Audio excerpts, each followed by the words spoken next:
哦，应该放4个哈。Welcome back, everyone. We are now on another final table. This time it is the Baby Dragon final table. Welcome back, everyone. We are now on another final table.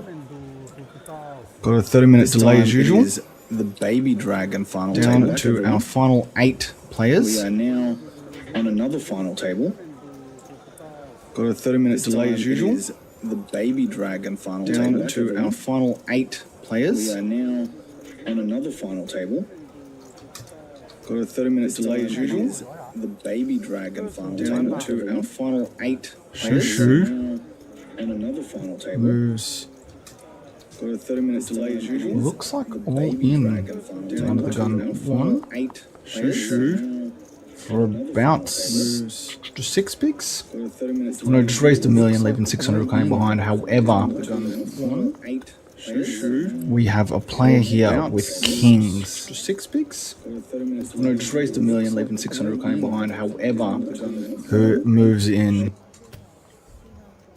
Joseph Chong needs no introduction.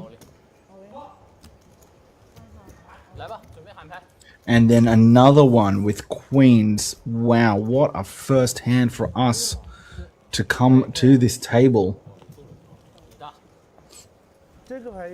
And the original raiser gets away. There is obviously like some ladders in play, but oof. There was option to there for them to very nicely chip up off a shut to the short stack. But they, and look at that. The ace-5 would have flopped an up and down with an over.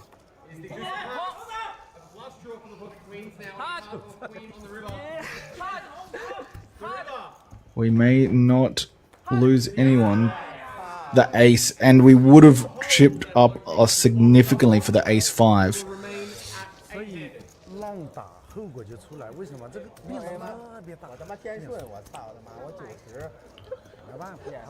Giant Ting Sai there.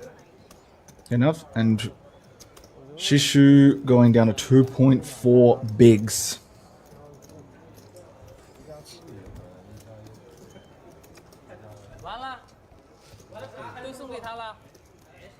$310，310再加了200万，600。推出来好了，推出来你赢了，720。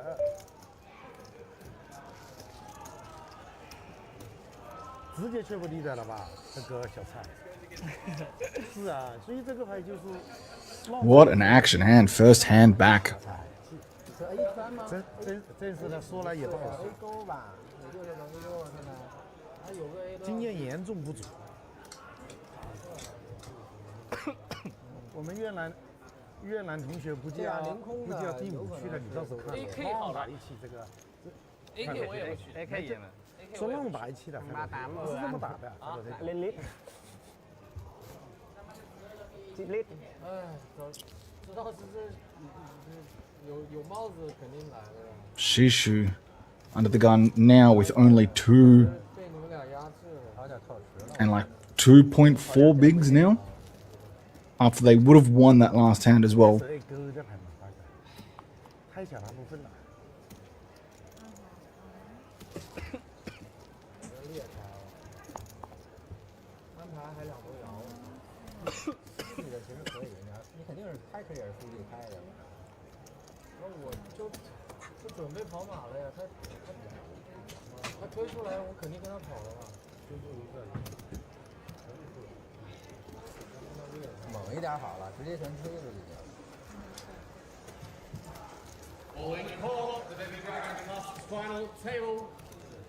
I will let Jordan take over this one.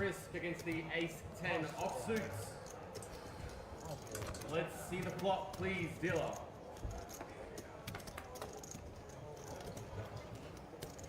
Ace of hearts in the window, 4 of diamonds, 3 of clubs, coming to the lot of help. The turn card is the 7 of diamonds, and that will seal it. The river. inconsequential six of spades, and we will lose a player in 8th position. Unlucky Shisho. Shishu, sorry. Might be like you. And we are down to 7, just like that. If anyone is in a Twitch stream or anything like that, please let me know. I want to be like you.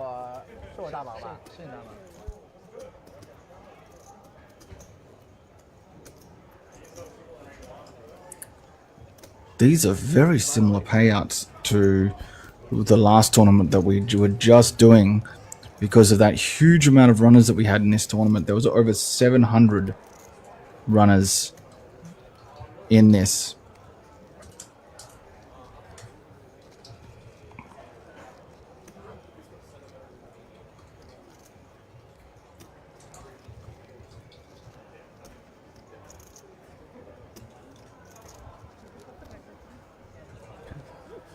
本来从来不如此，现在，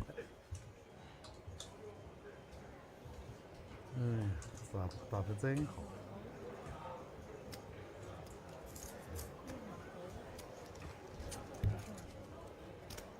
Says there's 8 still. I'd say that will drop shortly, unless we just lost the 9th in. I'm unsure.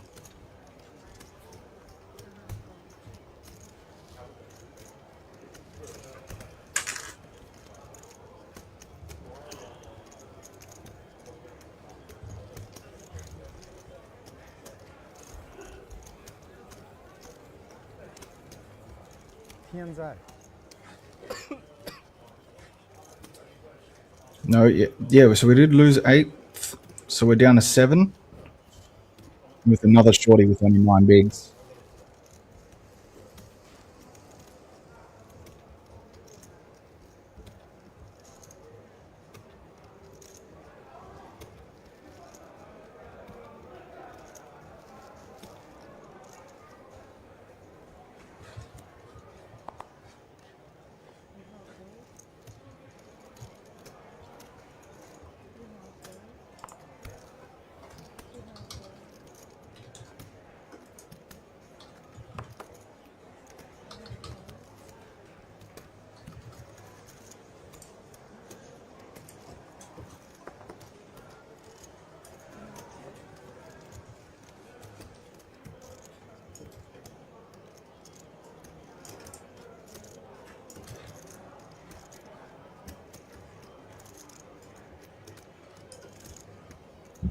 She and small blind folded to them. We are unaware of their hand at this point. They will get told to put it back over the marker though.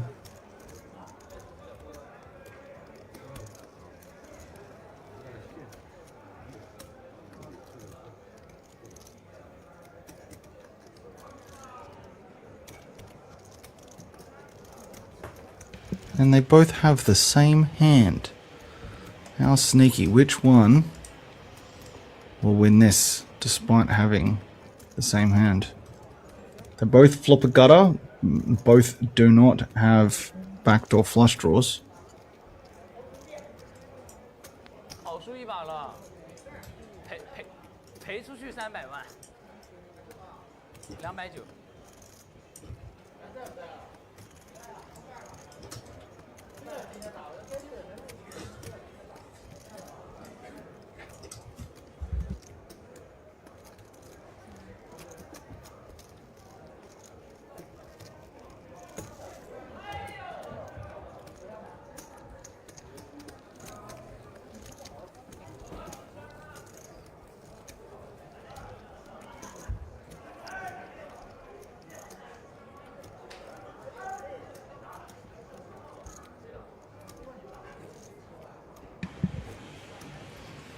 13 hands until the blind goes up. Quite like the way that they do this. Oh, no. After that one, it's already moved to 12.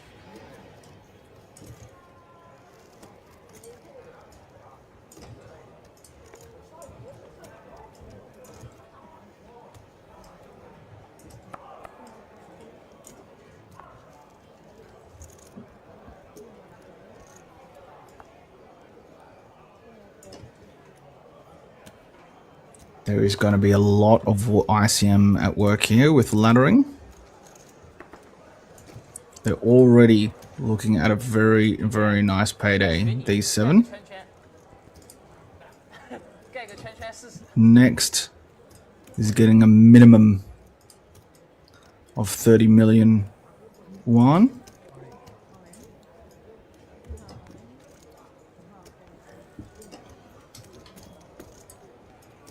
Which is a tick over 29,000 Australian dollars.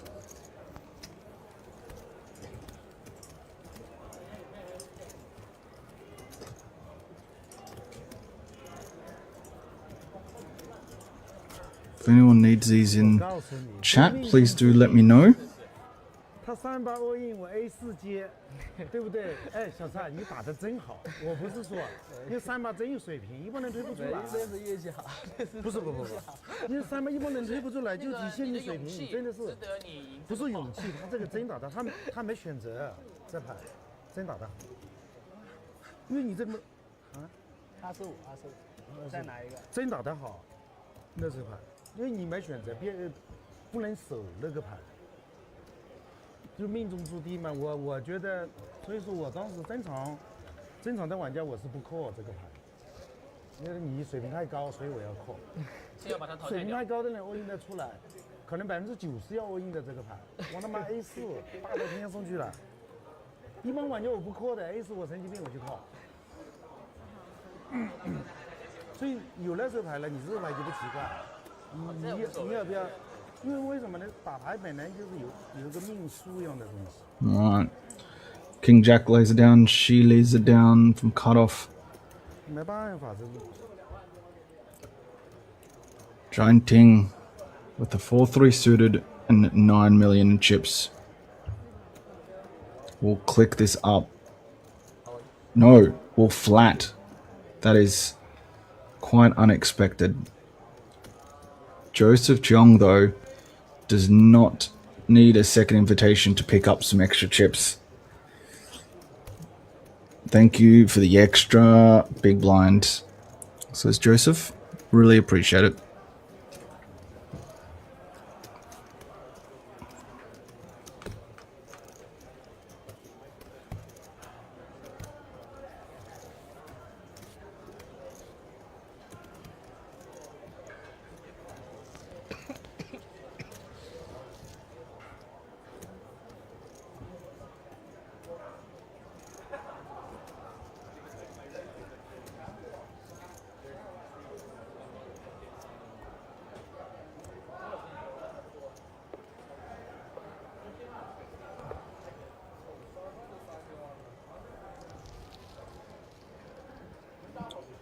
So, on the trophies, which are pretty minted if you ask me, they're phenomenal trophies, there's a little area where the players can ask to have something engraved, and on the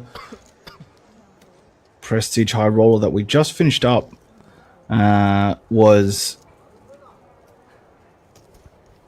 we had a request to engrave it with SSCH 7777, with 7 being his lucky number and SSCH representing both his Chinese zodiac, the Sagittarius, and also his nickname. So no doubt Snake, Sagittarius, and Chow Hai, based on the initials of his pin. So yeah, that's a really cool addition that they're doing here. I really like that. I like it when they get customized. Just makes it a little bit more like it's yours. It's really cool. Very, very cool display piece having that trophy, and same thing with these guys battling it out for this trophy.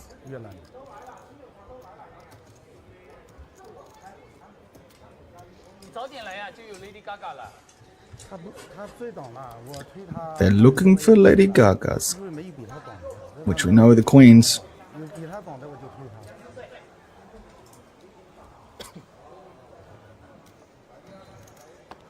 Oh, speaking of Lady Gaga's, look at this.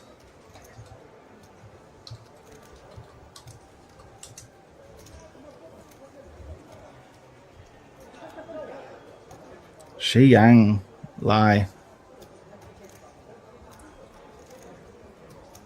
Shi Yang Lai with the Lady Gagas in under the gun with just a mere 12 bigs.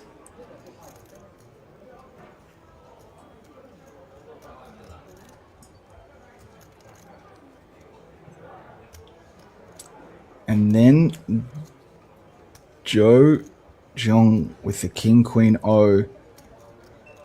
Definitely, from what I know, the most accomplished of the at the table.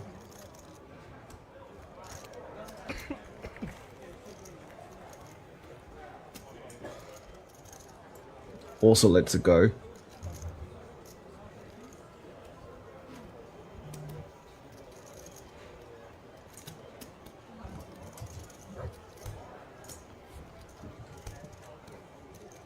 And then Queen Deuce suited in the big blind for one big blind more.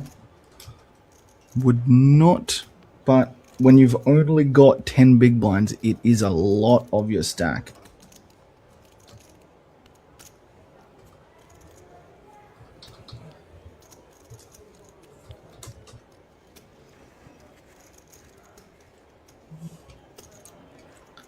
So Xiao Tong has a decision. Do you peel, knowing that you're getting a great price, or do you fold, knowing that you want to protect your big 10 bigs? And they do let it go. Very disciplined in this sort of a spot. I do like it. I do like it a lot.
And we have another all-in, this time from Win. And the big blind actually has a hand here that could reasonably call for 10, but with the strong ICM field and how much this is going to cripple them when they're in an okay spot, would not hate it if they laid this down.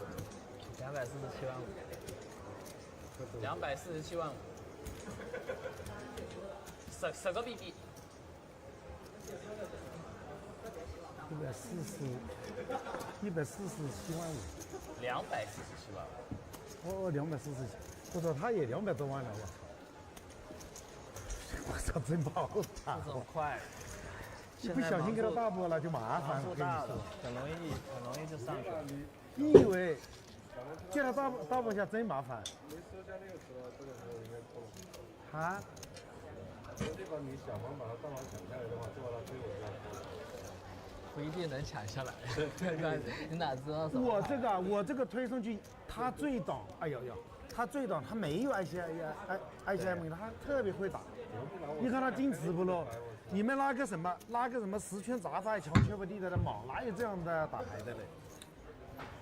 那来一记，我跟你说，你看看他们那马怎么起来的。我推了好多落牌的推他开始，因为他有 ICM 压力，现在没有啦，现在都过去了。你很难打的，又翻上来不得了，很难打。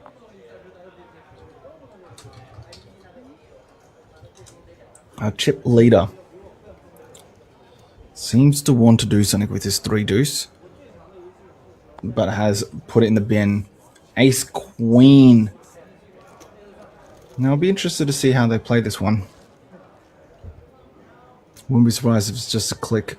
Yeah, it is. Looks like 500,000 is put up by Joe.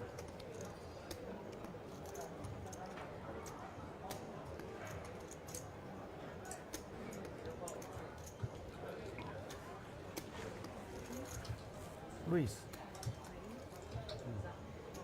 50万对吧？120万。 And we have a raise from Meng Dian. 3-bet to 1.2 million. Joe has induced us by clicking. We are losing some spades in some other hands.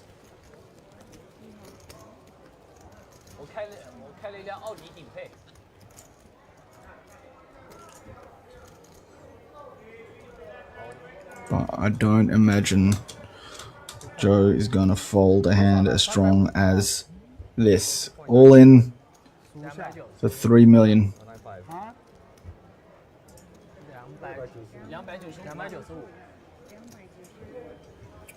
What will Meng Dian do now that they've 3-betted the King 10 suited?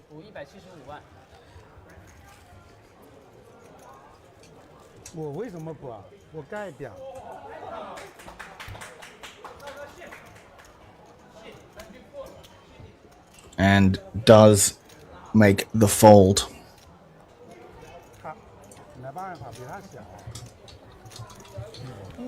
你们就浪打，你看他就开过这个，人家 A 推下来，直接给他大波，你不很难打。现在你不知道，全是开，被人家 A 延迟，马上就活掉了，他都不进池的这个人，气死了，真不好打。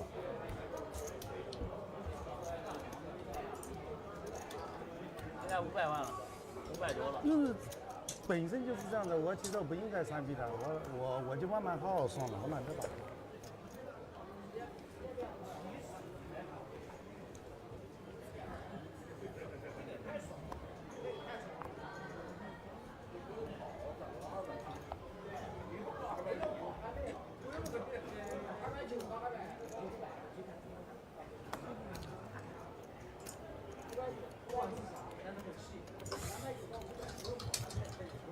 全是6嗨呀！我操！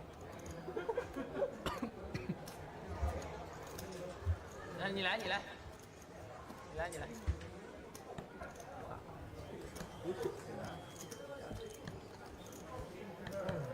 这副牌里边是不是没有 A 啥的呀？现在下一次喊牌至关重要。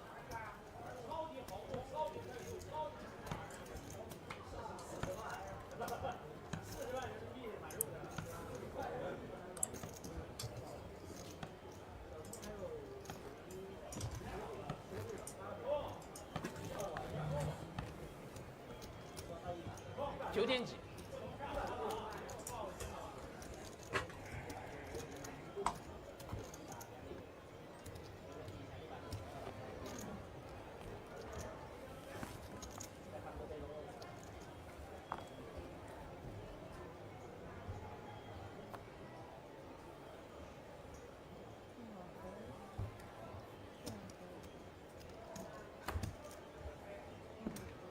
我是一点不着急啊。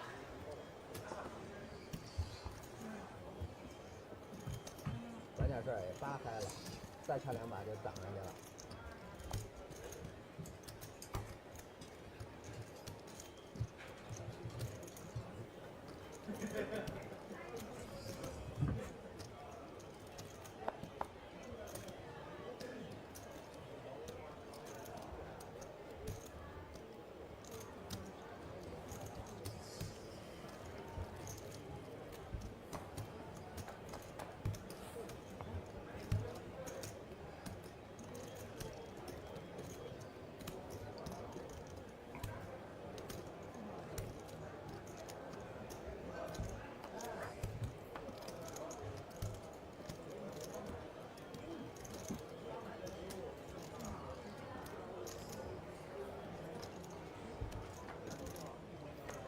Check. This has been a limped pot. does Joseph with 8 high have a stab at this one? He does not.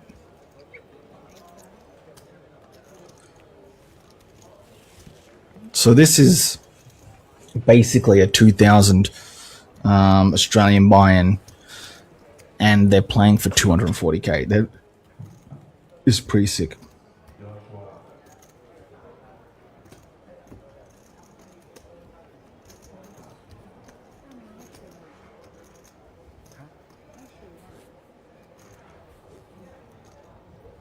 万的。再来一个蓝的。哦。真的是跟你在一桌打牌，要帮你操碎了心。对。是不是啊？真有点懵。是不是帮你操碎了心？我老要看别人码。扔时间卡嘛，扔成牌。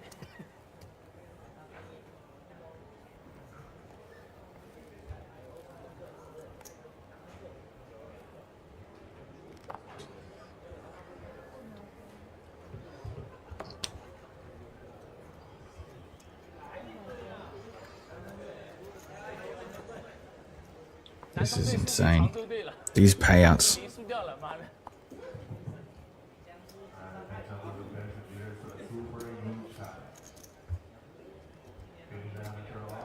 现在常州队他是带3点水的，进了3个球，3点水。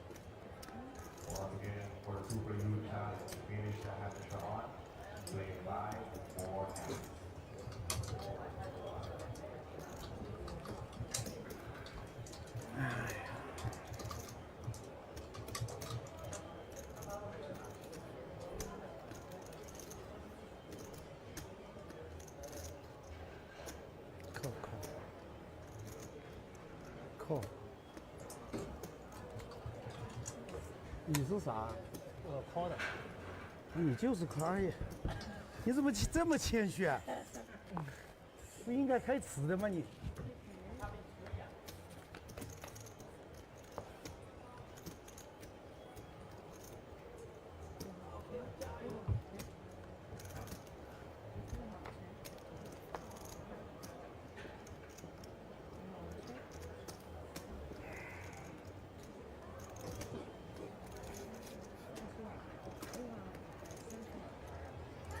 ？This is an interesting spot now.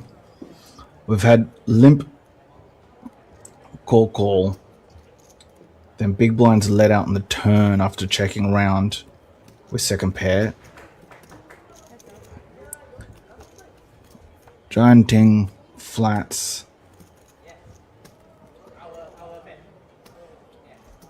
And I'm interested to see that Mungden's going for more value rather than just trying to... Just goes with another, basically one big blind bet. And they got the same hand.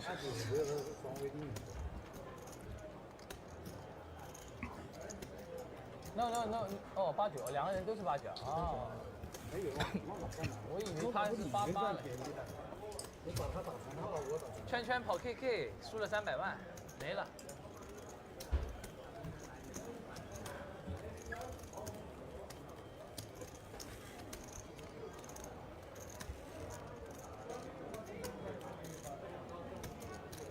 对吧？我有10，30砸毛。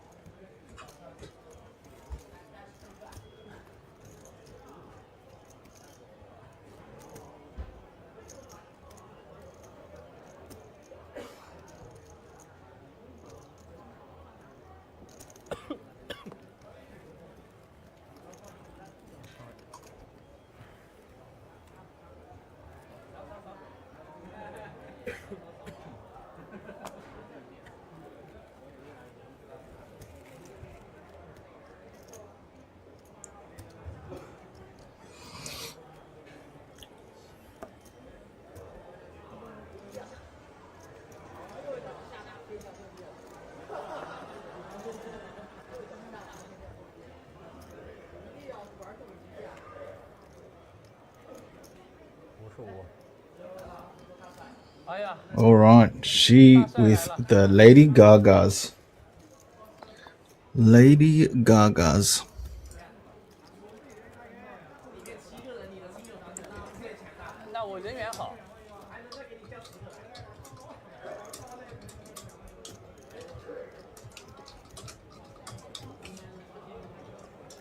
努力哈。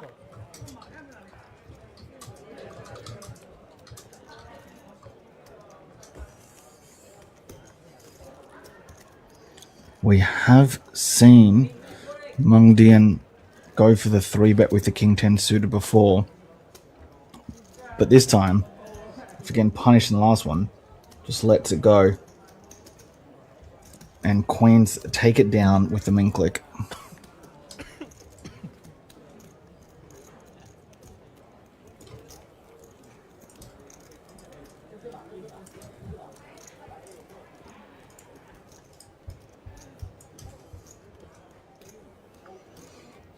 So a chip leader here who has double second has already won a tournament this series. That is outrageous. Already won the Dragon's Gate High Roller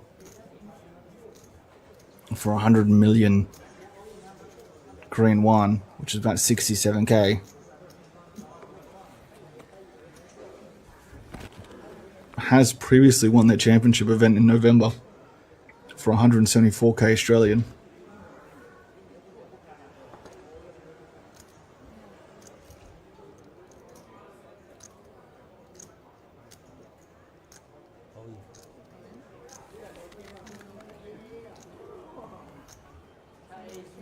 She with the 10-10.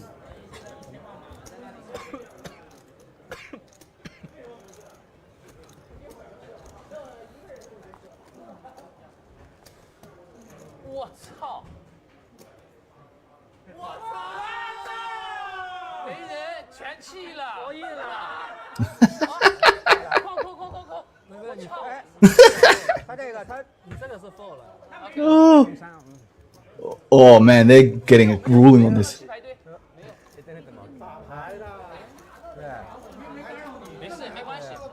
We are building a rail here, but this is a. No say.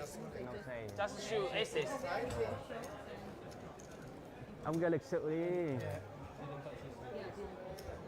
Ông kia. This is crazy.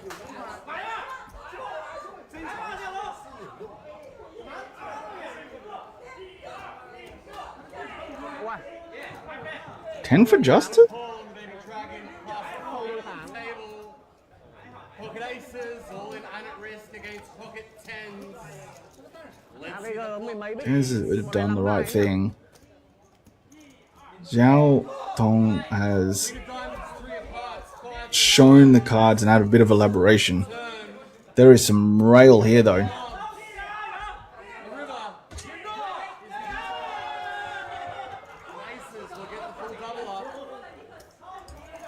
Toàn Big Blind móc lên phòng.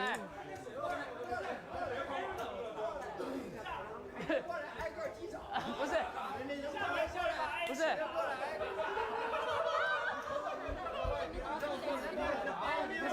他说非要极限，我一看这他妈的，这个按规矩的，我以为没人，其实有效吧？其实算是 foul 了。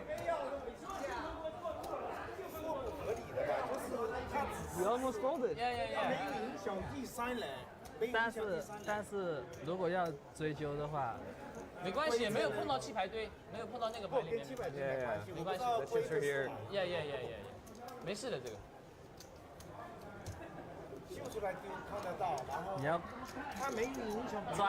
专注一点，不然就真的是算 foul 了。那这边一个这么大的 all in 都没看到。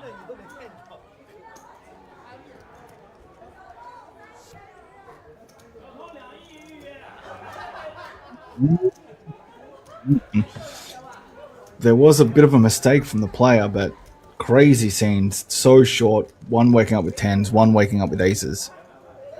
That will be replayed, no doubt.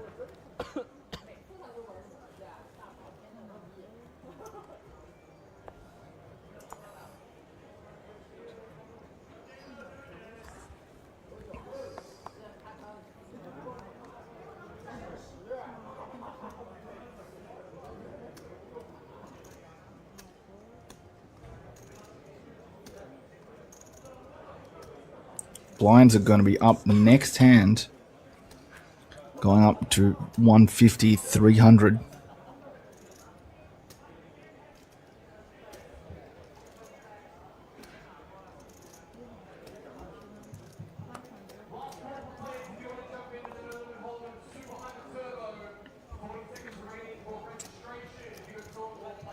And Meng Dian has raised again with the king 8 from cutoff. The person that just doubled with the aces has king jack and just folds.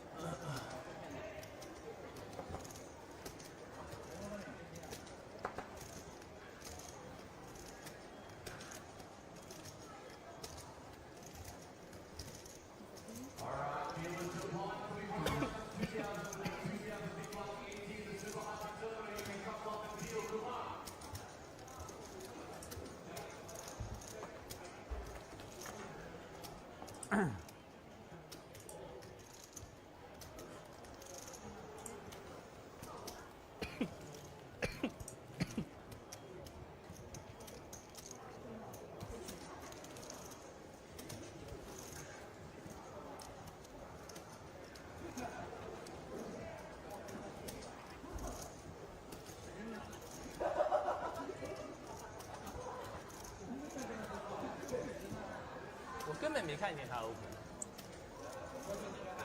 我就奇怪，人家欧英你把那个都买这样子，我以为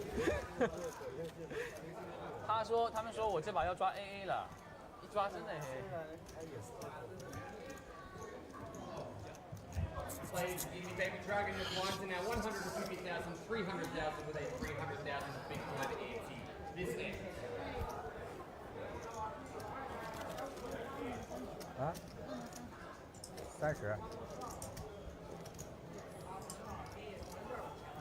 还差5万。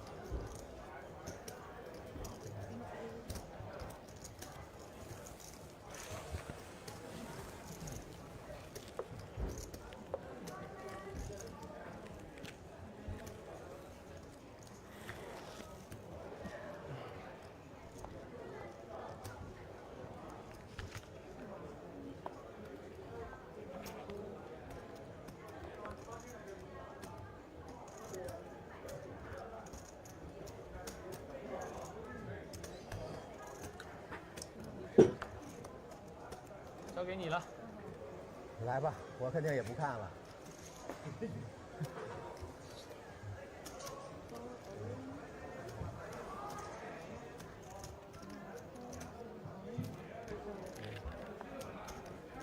All in call on the final table of the Baby Dragon Plus.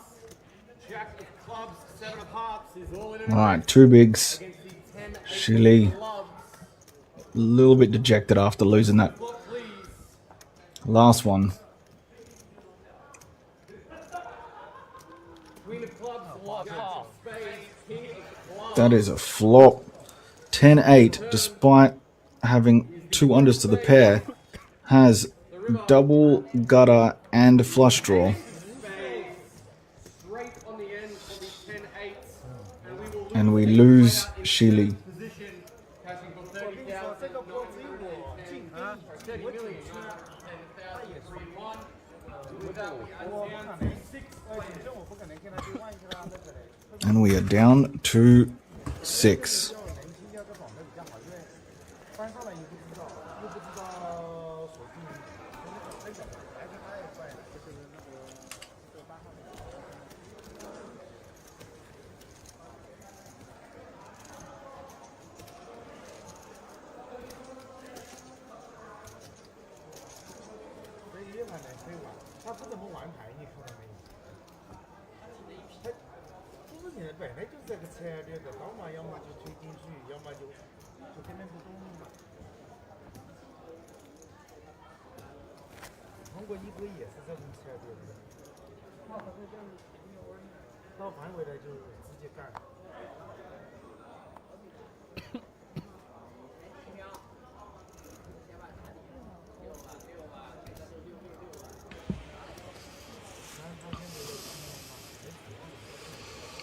Win here with 3s and 9 bigs. Let's go.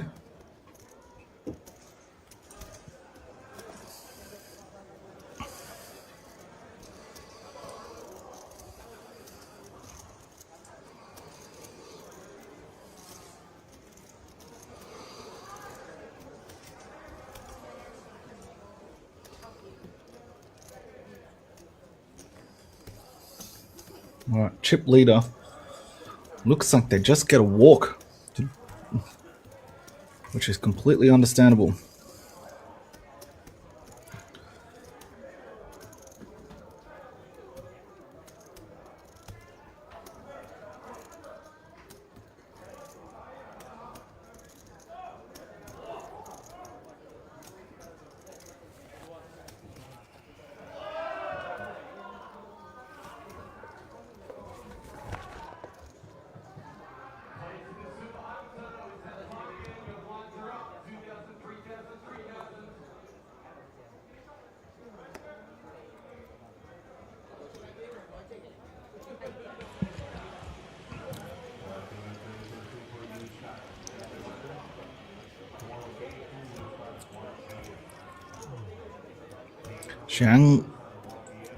Shanghai and cut off with ace-8 and 12.3 bigs.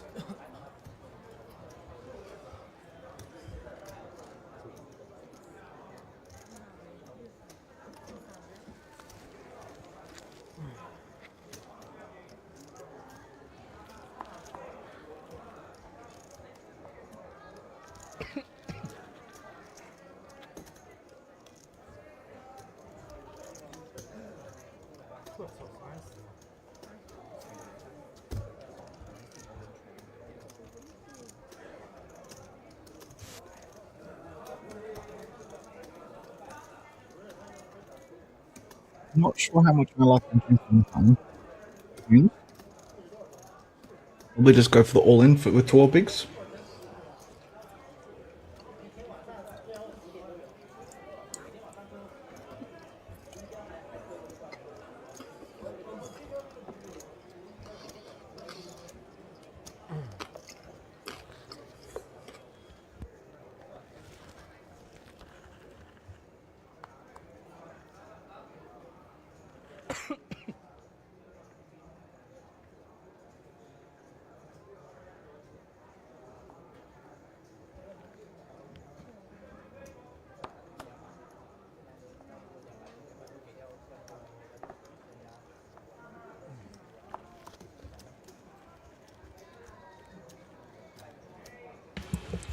Chip leader wakes up with kings.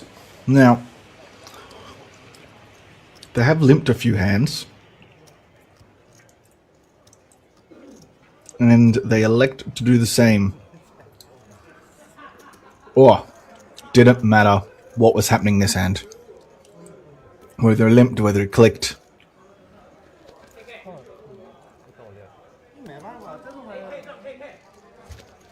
他这个平衡做得太好了，上一把秀没有，这个牌怎么都打完。This hand does just play itself.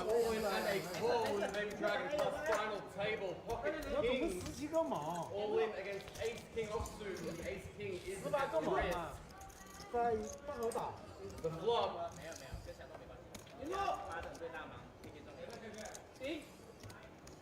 Seven of spades, eight of hearts, deuce of clubs, no help for the ace king. The turn is another eight, the eight of clubs, and the river. He will go giant here. He was already big chip leader.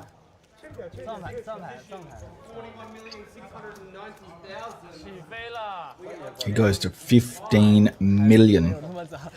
Only won anywhere close 50 bigs. Yeah, look, the next biggest stack is 1/3 of his size.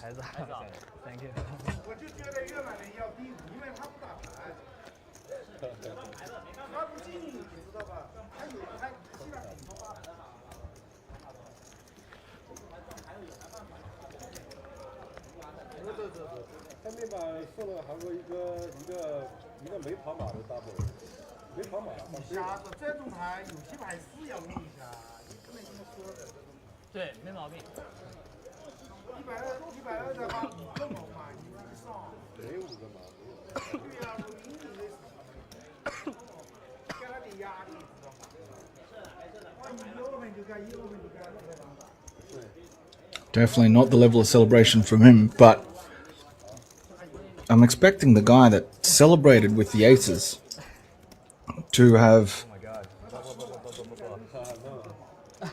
then losing 2 other players since, still having the shorter stack.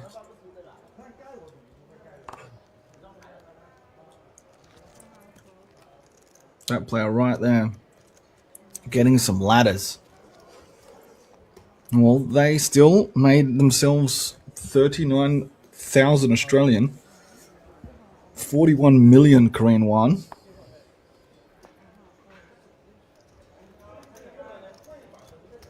And this time,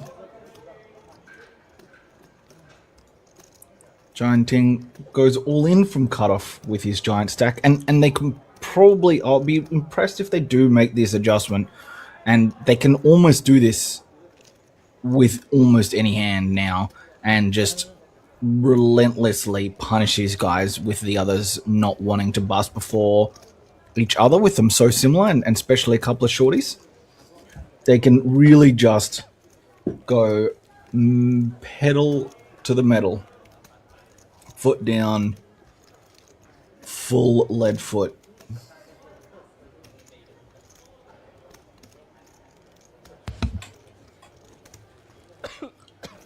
So, Dane, did I miss anything cool? You missed a lot. You have missed a lot, my friend, but I welcome you to the final table of the Baby Dragon. We are down to 5. One guy, Zhang Ting, has a giant chip lead. He has 3x what second has. Wowzers. Okay. That's a pretty commanding spot. Yeah, he's got 50 bigs, and the next biggest stack has 15. Wow, what He an really absurd- can. Yeah. He had double second, but then he just stacked second with Kings v Ace King. Oh, no way. Yeah. He limps button, Ace King jams their 17 or 20 bigs or something like that, and he just snaps off and just holds. Wow. Okay. It's very short. I think it'll be. He can really actually almost blind jam every hand, in my opinion. Yeah, probably not that far off with this kind of lead. With this kind of lead and the ICM dynamics. So this is a $2,000 Australian buy-in, or just under. We're playing for, like, next out is getting 54,000 Australian dollars, and it's 240k up top. There was over 700 entrants in this. Over 700 entrants in this tournament. What a time it was actually to have a 3x chip lead. Oh, just the dream. He probably has half the chips in play, 5-handed. What a spot. Yeah, the dream. So this is him, and he's getting hands too, like Giant Ting. I just want to see him rip it. Yeah, he could.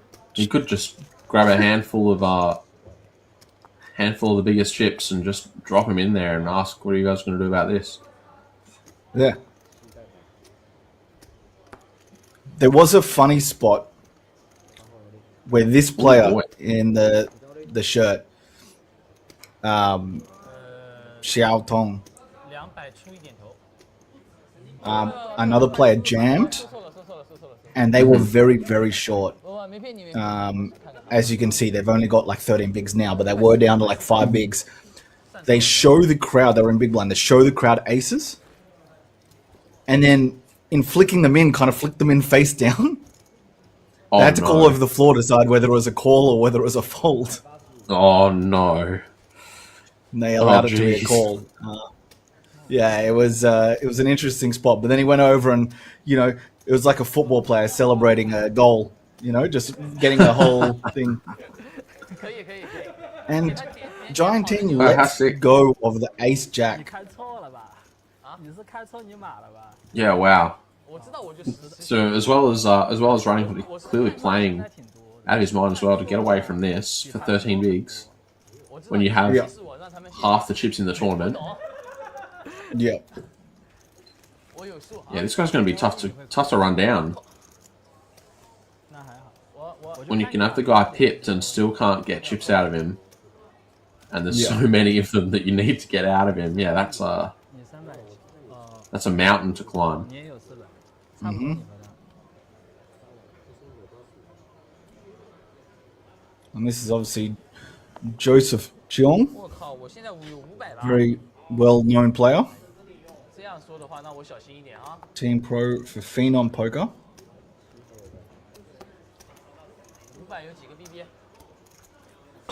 That's why I'm picking up another big ace here. Yeah.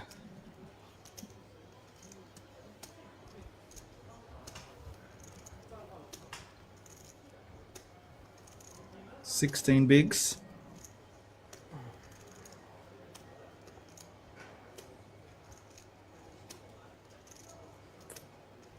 First time I've seen him use a time bank. Normally he's been making very quick decisions. Yeah, it seems like a weird spot to use a time bank. We're not facing anything. For sure. Yeah.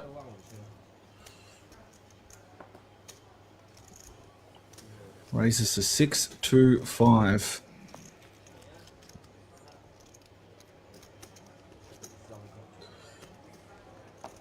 Janting with the chip lead and the 8-6. Gonna flick in a call and try and run this ace king down.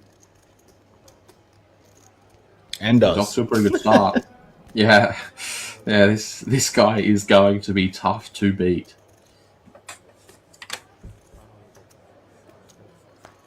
Quick check.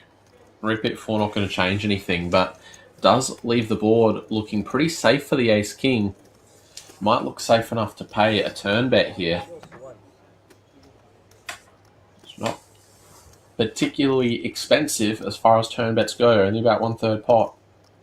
Certainly would not blame Xiao Tong for sticking around. Wow, good discipline. Just bins it. Would have been really easy to lose yourself an extra 600k there. Definitely. Wow, what a look at this dynamic. Spot. Yeah, this is really, really difficult to navigate for everyone except for the chip leader. And probably the shortest. Yeah, well, I was going to say, often the shortest stack doesn't have that difficult a job in this kind of dynamic often, but when the 3 middling stacks are all sub 20, it's still not that crazy to think that they could pick up a hand that just wants to rejam, right? Like, that's not that crazy of a thing to happen.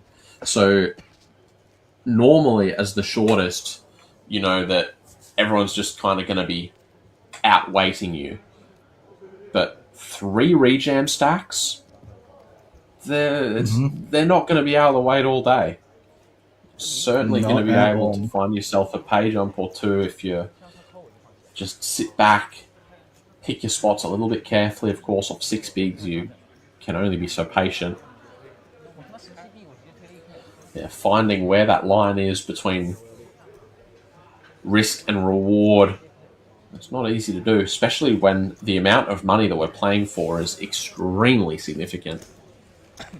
Yeah, huge. I mean, we're already playing for 37 times your buy-in for 5th.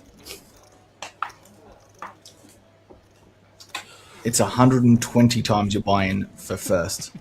Yeah. Yeah, this is a real little spot here.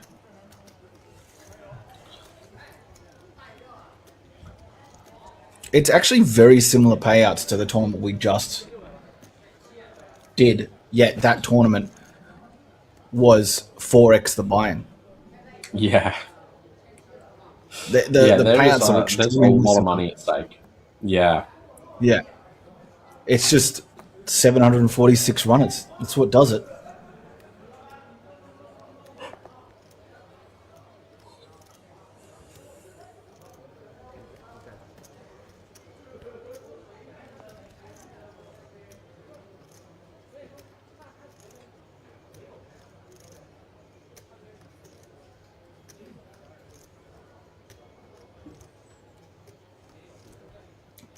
He's still being very disciplined. Like, maybe Joe's just gone, has the queens. He just knows. Sixth sense.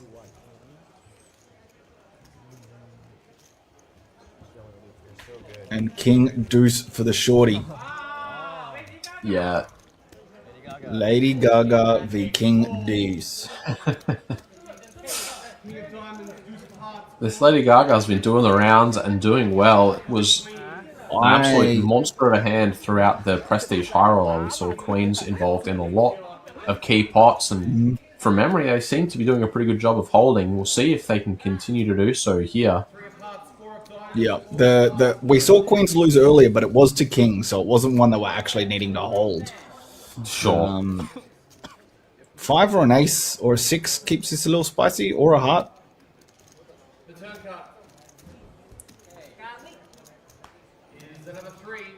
That is not a spicy turn. That really... Pretty pretty.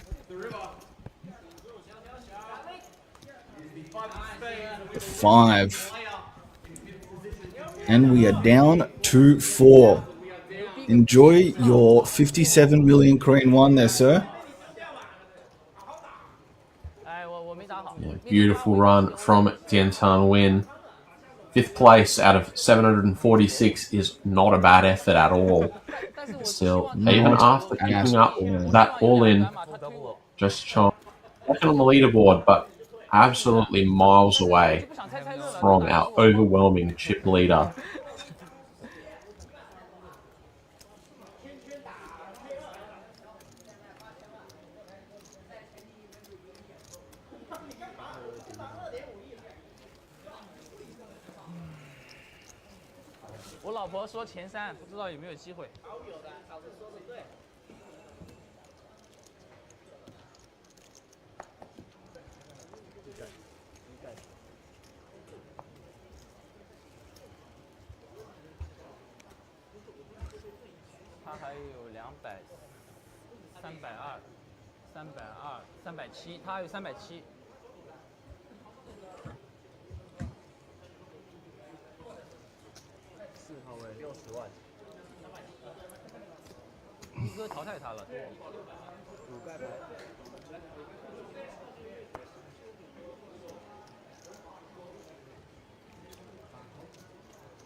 And Xiao Tong will flat the king 6 suited out of big. And what a flop that is. And it just goes check, check. And he turns the boat. Dean, I think Xiao Tong's going to win this hand. I think he is. He's got the check mark. But the fact that Jian Ting hasn't put another cent in and gets led into, and he can just... Oh, no, he's not ready to get rid of it just yet with his gutter ball. I thought he was actually about to get away from it for some crazy reason. So did I for a second. He just seems like he just had a sixth sense of when this other guy perked up. He's just looking at the live tails. Look at his neck and his heart rate go. His hand did get slightly worse with that river, but you're kind of just hoping that your opponent has a 9 now and is going to pay you off. Yeah, it's not that crazy to think that Jian Ting could check back the flop and then call the probe bet on the turn with a hand like ace high. And if that is the case, that ace high is not looking like such a bad bluff catcher on this river. Completely agree. Can't bet too big. I reckon that's probably too big. Yeah, if we're trying to get called by ace high, I don't think 2 million is the price. What happens if you're trying to get called by 10 high? You need to find a way to bet less than the 300,000 minimum. What? Oh, okay. Did you think that was a calling chip? Yeah, no, I knew it was a time bank chip, but what is he? What's there to think about? Why use it? Yeah. Well, look, he bet 2 million. He's left $1 million behind. Yeah. Yeah. Hey, Oh, he's called. Oh, he called with 10 high. Oh, right. Yeah, that, No, there must be a... That must be a wrong... There must be a wrong UI. Like, I mean... I think that... There must be a mistake. Must be a mistake.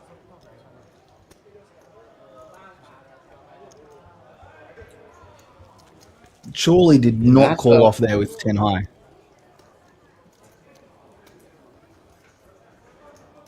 That doesn't make any sense. I'm not sure what to tell you guys. Yeah, I don't understand it. Like, what, you think he's got 7-8 for the straight draw with a 6-9, but you actually specifically with your hand you block that. Like, and he's been pretty snug, so he's not really been calling with too much real raggedy stuff. That is.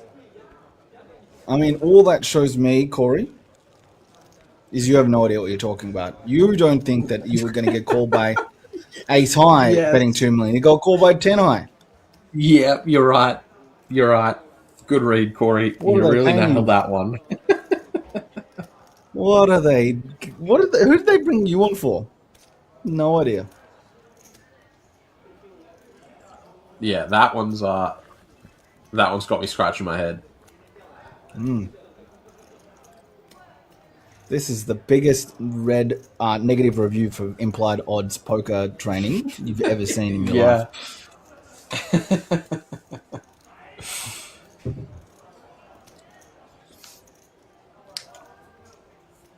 Could you imagine if that was right, though?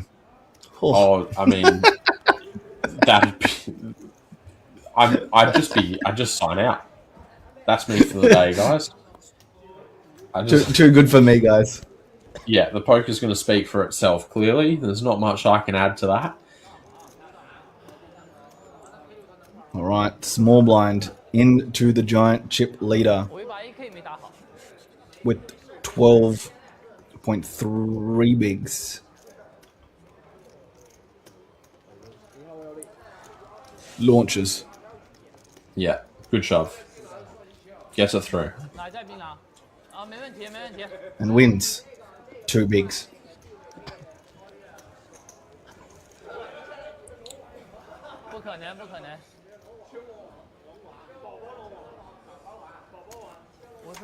Wild. 6 hands until the blinds go up. We're going from 153 to 200, 400. So it is a reasonable jump. It is a sort of 33% jump. And all these stacks that are 10 to 15 are going to go to 8 to 10. Oh. This is a dream, isn't it? You just shove queen high from small blind. Everyone thinks you're starting to get a bit more loosey, and you wake up with kings on the button.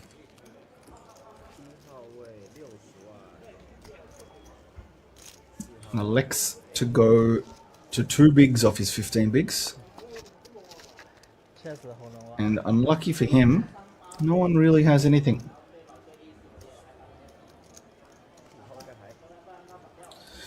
Was there any value in limping kings there or jamming kings? I mean, jamming obviously doesn't change anything against those particular hands, but when you've just been jamming before, do you think there's any value in changing it up a little bit, or are you telling a lot of strength in your hand by going from jamming to 2 bigs?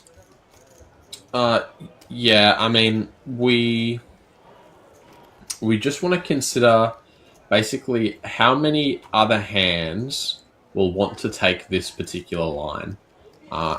We see all the time people off like a really short stack will pick up a couple of aces and they don't want to jam and scare everyone off, so they'll do something fancy like limp or min raise in a spot where, quite simply, any other hand that they would want to get involved with would just be jamming.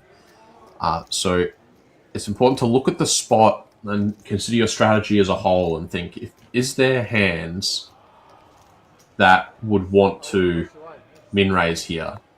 to sort of minimize the risk and allow them to allow us to expand the range a little bit.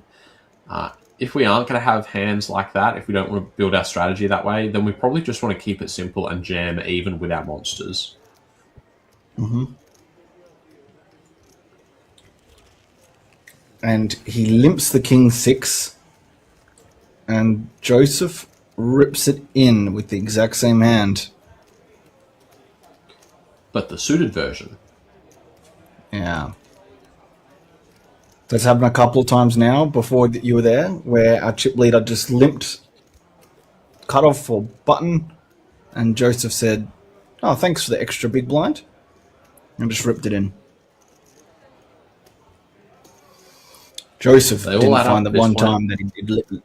Yeah, but Joseph, the one time he didn't jam was the time that the chip leader limped with kings. Someone else jammed on him. Well played. Mm. Spidey is one of the best.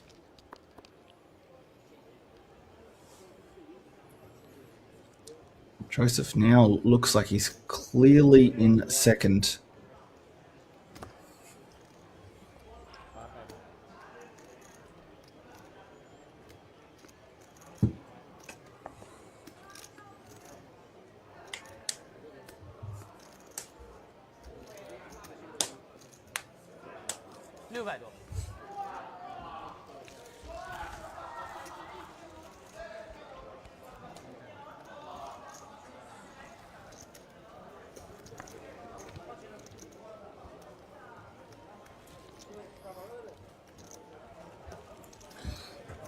So I don't know if you saw it, Corey, but the trophies that they're giving out, they obviously look absolutely minted.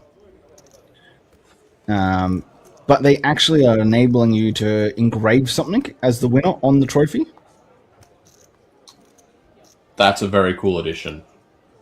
It's very cool. So the guy that won the last event that we're doing, the Red Dragon Prestige High Roller, he got SSCH 7777 engraved, 7 being his lucky number, and SSCH representing both his Chinese zodiac sign and his European zodiac, so Snake and Sagittarius, and then his nickname, which is Chow Hai, which is a CH. So, yeah, got that engraved on there, right in the middle. That's very, very cool. Yeah, what an awesome addition. Yeah, I like the personalization of it.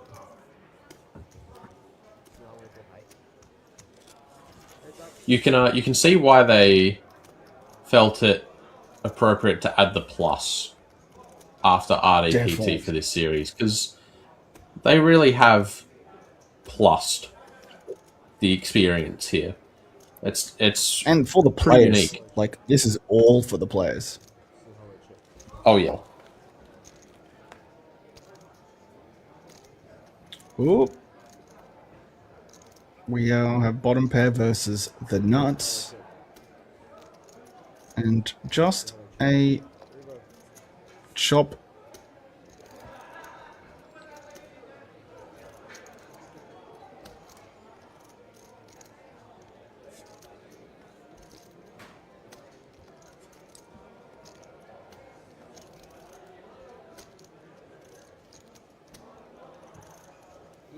Looks like 600,000.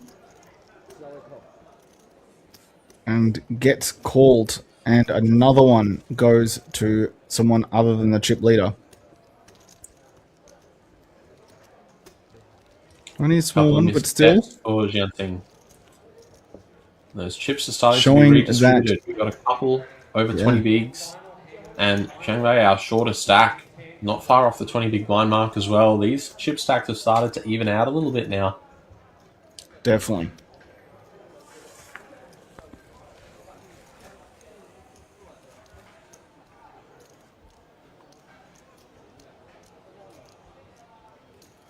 Can you see that photo of that trophy I sent you? Oh, yeah. That is like, I want that trophy at home. That is a cool looking trophy. Yeah, I need to go get me one of those. Good.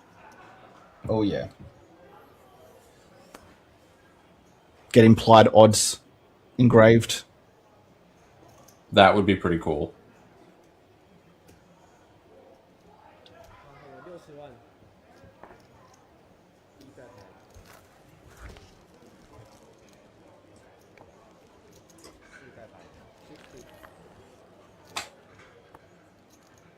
I don't think Joseph's going to be defending this one.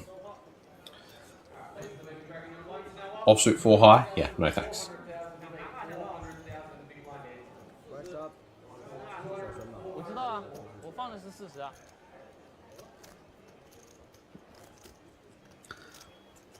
This dude with the sunnies, he's the one with the rail. The rail is there for him.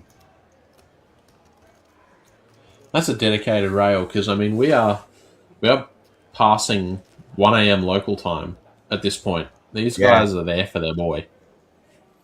Yep. And this series 1 a.m. is not too bad. Like I would still be there for my friends at a series at 1 a.m. It starts getting rough when it's like 4 a.m. and they're still going, you know? Sorry, bro, I need to sleep. Yeah. I've got a tournament myself tomorrow at 10 a.m. I need to go.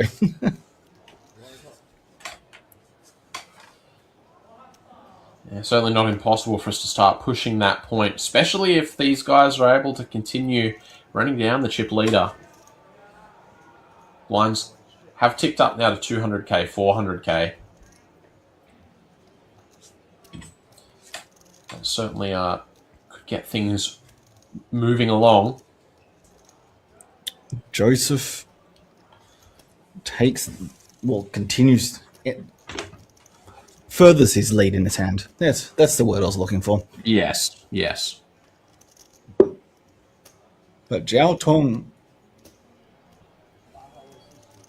does not want to take a backward step. What are you thinking here as Joseph? Do you just flat and keep them in? Or do you think a little check raise with top pair is worthy? 1.2. Yeah, I mean, a check raise is certainly an option here. We're very strong blind versus blind. We are. I typically like to use more King X with strong kickers as check raises and use the weaker ones as check calls. But when we are blind versus blind, ranges are so wide and stacks are so shallow, there's absolutely nothing wrong with just trying to get some extra chips in now with our top pair. The bottom pair and middle pair are both going to be pretty vulnerable, so most turns are going to be scare cards to those sorts of hands. So yeah, definitely makes sense to be throwing the check raise in here as well.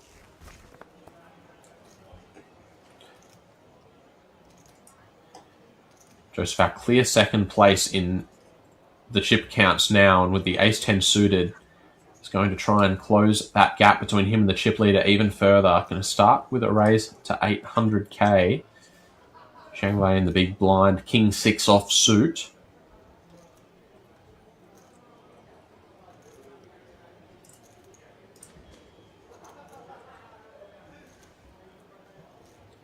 Looks like he's going to start with a defend, and hard to blame him. King 6 against a button open certainly feels good enough to stick around. 2.2 million in the middle. These pots are getting so big so fast. With nothing, hey. King 6 does outflop Joseph's hand.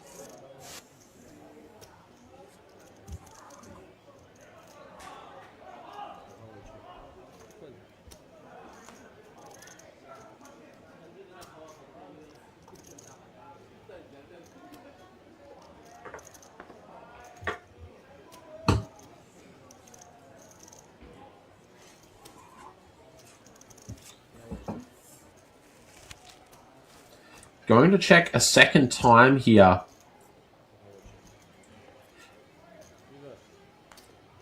Pretty surprised not to see Joseph c-bet on a flop as dry as this. Yeah. With the ace-10, he's content to just try and get this to showdown, and he's gotten very close to getting all the way there, but I think this is the time where Zhang Wei needs to just go ahead and put in a value bet, and that is what he's going to be doing here. Looking sizable, though. That looks like 1.2 million. 1.6. Yeah, that's a healthy bet size. I mean, the good thing about this is he's picked a size that he might actually go with his bluffs as well, right? Yeah, well, I mean, once Joseph checks twice, I think his hand is probably somewhat face up. Yeah. Towards being an ace high type of hand that was really just trying to get to showdown for free without the pot needing to get too bloated. And so when our opponent is capped to something as weak as that, we get to attack that with some relatively large sizes. We have had Alex Marbeck join us in the Twitch chat.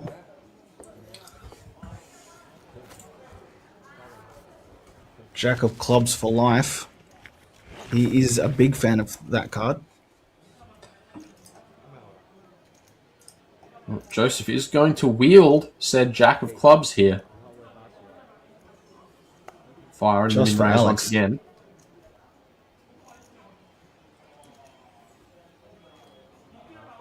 Now, King Jack's just going to get out of the way. Dominating hand has hit the muck. To Shangley, suited gapper, not so playable in the small blind, and Jianting with an offsuit version of Joseph's hand here in the big. Certainly going to be defendable, and especially when you start the hand with 10 million chips. Off to a flop we go. If this gets shown down, there's a very good chance these guys will be chopping this pot.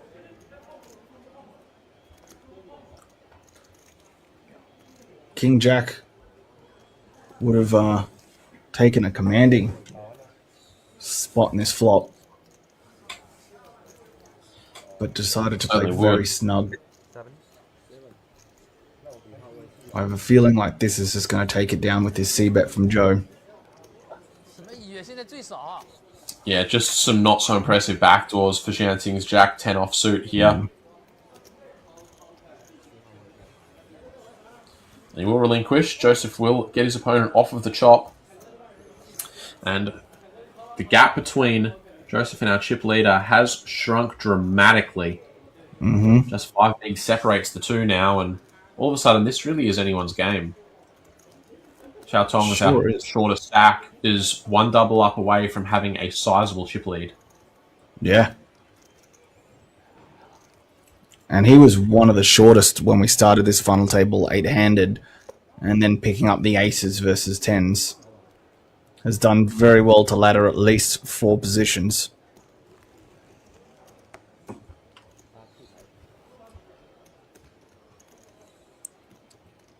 And probably up their pay packet by about 50,000 Australian dollars, which is nothing to sneeze at.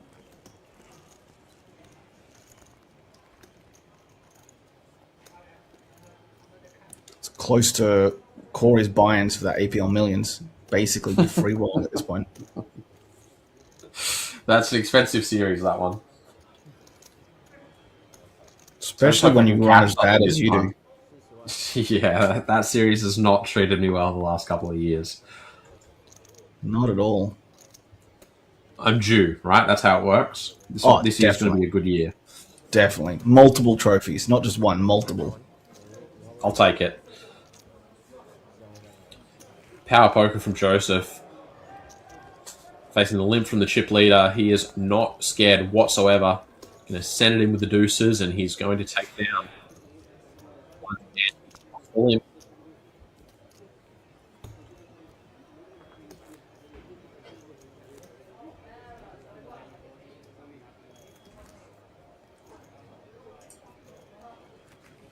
How'd you go tonight playing poker? Jack of clubs? I know you went down to a local game. Any luck?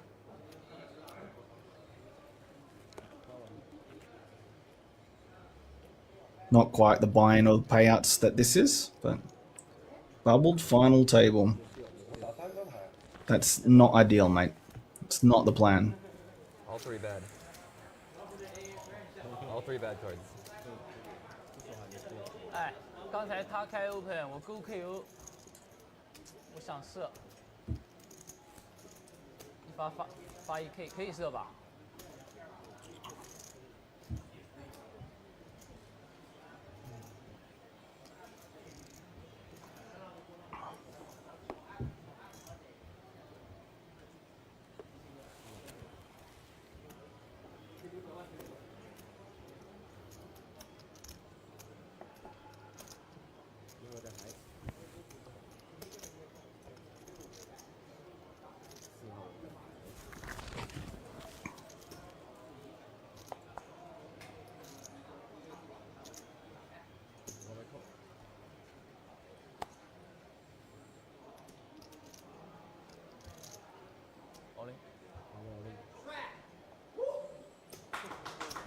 And the crowd goes wild.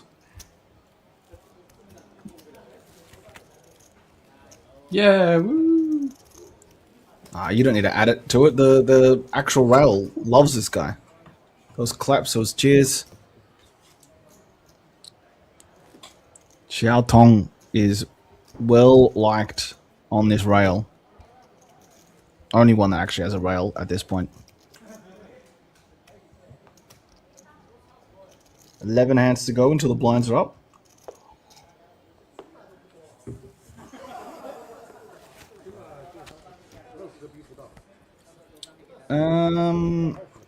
Besides Joe, who's my pick, I mean, Joe's clearly, in my view, been playing the best.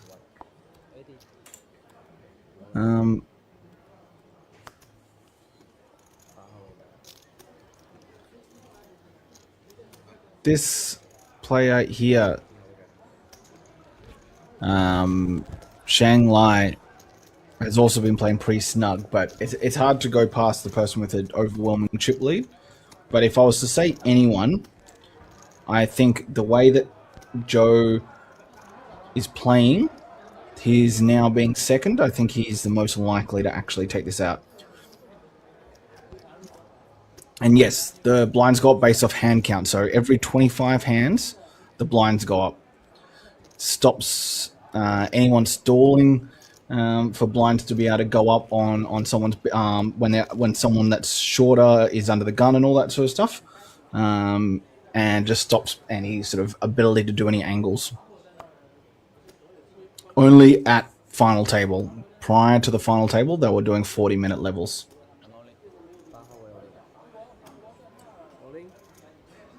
On announced 15 bigs and Shanglai with the 9s. We've got to be running this. Yeah, we've got to be running this. You can't be dodging this with, what's that, like 15 bigs? Yeah, 15 bigs. Yeah, just no way around it. It feels tense. It's a very, very high risk, very high equity spot here to put in with the 9s, but it just simply has to be done. The button can be shoving smaller pairs, can be shoving ace-x that you have dominated. Yeah, these 9s, you have one choice, and it's to risk all the biscuits here. It's a fair fight going to the run out here. We'll leave it with Jordan to call the action and see which one of these guys is doubling and which one is going to be left crippled or eliminated. Very close chip counts. I think 9s are at risk, by the way.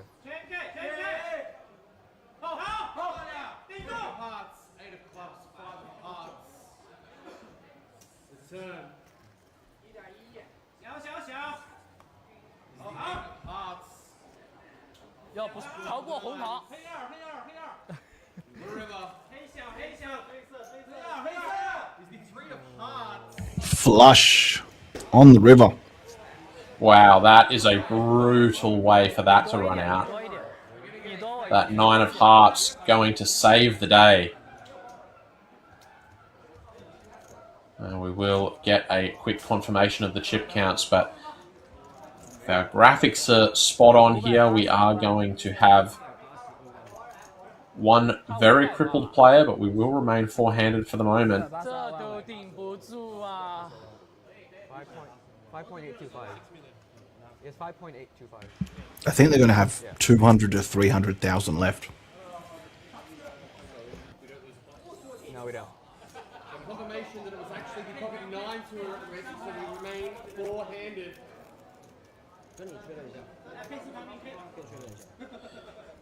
Looks like about one big blind left behind. But Dean, I've said it multiple times the last few days.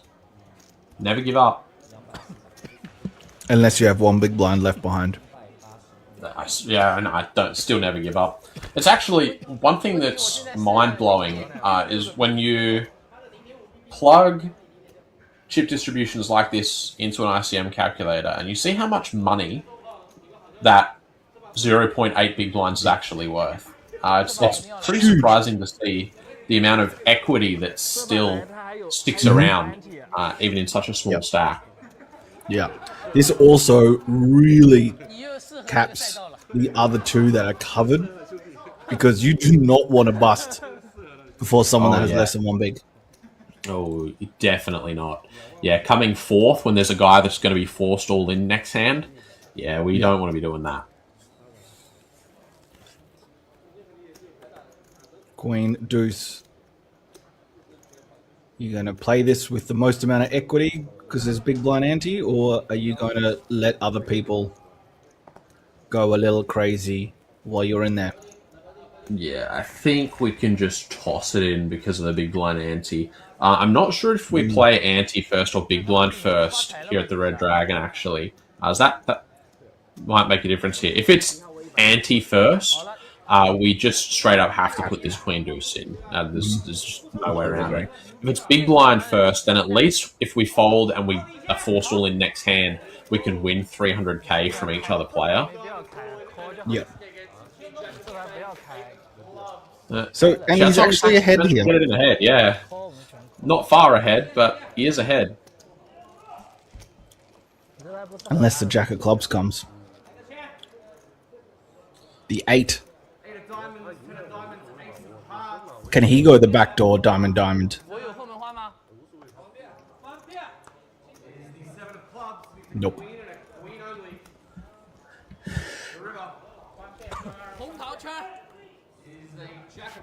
There is the jack of clubs. Jack of clubs.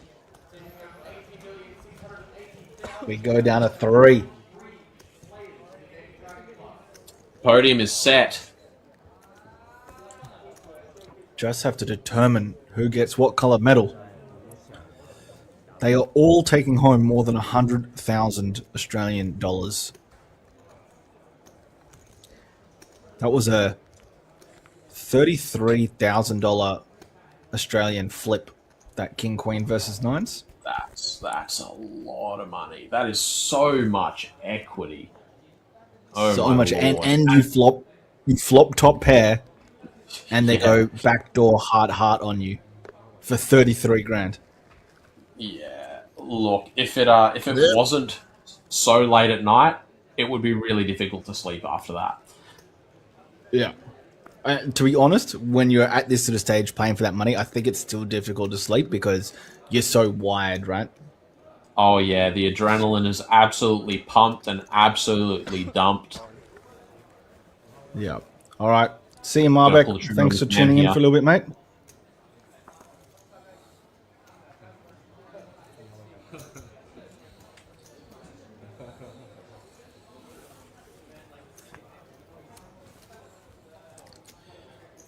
Yeah, after that flip as well, Shanghai actually took a pretty sizable chip lead going into this three-handed portion of the tournament. So all of a sudden, we do have a new chip leader. Bit of a shift in the power dynamic. I think that Giant Pig might actually be third in chips right now after having such a big chip lead for so long.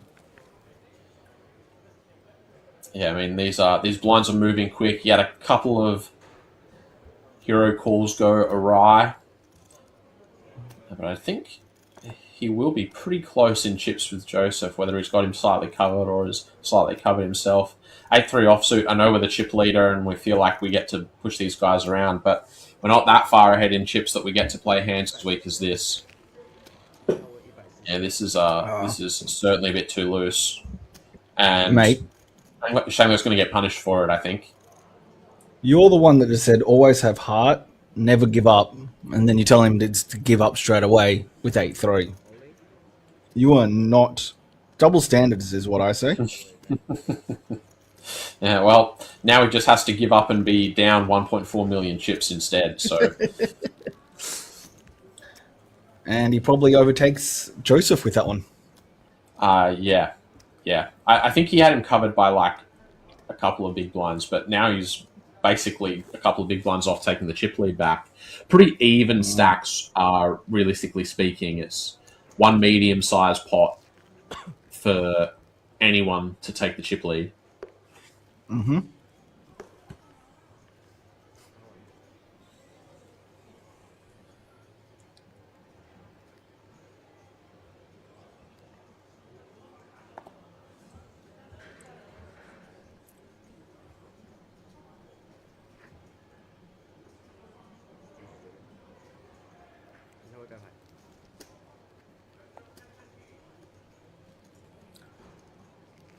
Zhang Lai lets it go.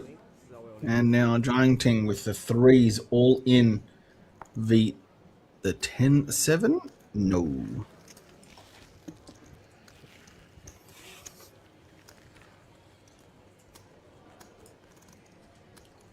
Have you ever played for over 100,000? Like, were you already very, very close to that figure or at that figure?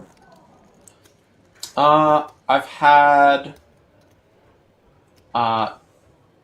2 spots where the 6-figure score was well within arm's reach. Both of them was a shade over 100k for first. One of them I finished 4th, and one of them I finished 3rd. So close enough that I could taste it. Yeah. And yeah, I mean, it's certainly an adrenaline rush. Oh, I bet.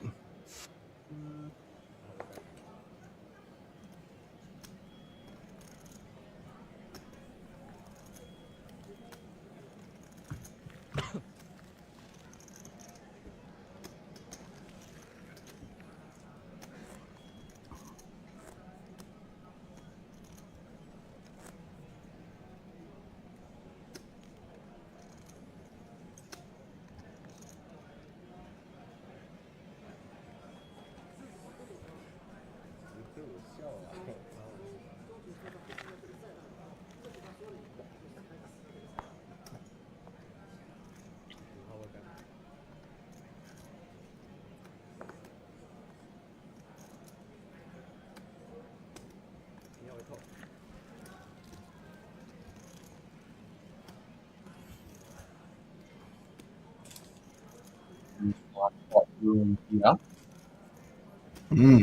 Especially, and these guys basically have exactly the same stack at this point as well. Yeah. Ooh, power poker here from Zhang Ting. Offsuit 6 high, he's going to come in for the raise, and he's caught his opponent at the bottom, and we'll get that through. I do like the sizings that these guys are generally doing compared to some of the other players earlier on the final table, and on some of the other tables, they're actually making it a sizing that the opponent can fold by going to 3.5x. There was some others where the small blind was limping and then they're literally almost min clicking, where they're just giving such a good price for anyone that once they've limped to come along. Yeah, I mean, even in our Prestige High Roller, we saw some really, really obscure sizings. I mean, I'm still tossing up whether these guys are just on an absolute another level, and they've got some secret weird min click strats worked out that I've just never seen before, or if they just don't work. I mean, the times they were used, they certainly didn't appear to be working, but of course, distribution is a pretty key factor when it comes to final tables, and sometimes strategies that are really effective can be made to look silly, and sometimes strategies that aren't great at all can be made to look genius. So, another blind versus blind confrontation here. Joseph checks back the 4-2 suited and gets a pretty dreamy flop. His opponent picks up a couple of backdoors on the flop, and one of them is going to eventuate in the open ender on the turn. Joseph's slow play could get him either paid or could get him into big trouble here. Zhang Ting checks the open-ended straight draw over to Joseph. I think we've got to start betting here, but he doesn't. He's going to check it back, and he's going to get absolutely punished for the slow play. Zhang Ting finds the straight on the river. You're going to wonder how many chips are going to go in here. Joseph certainly didn't check back the trips twice to just call the river bet. Not at all. Do you think the fact that the turn was a Badugi card sort of led to that additional check as well? Like, potentially.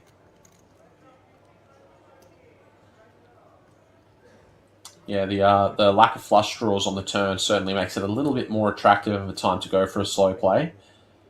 Raise comes in 2.2 million, and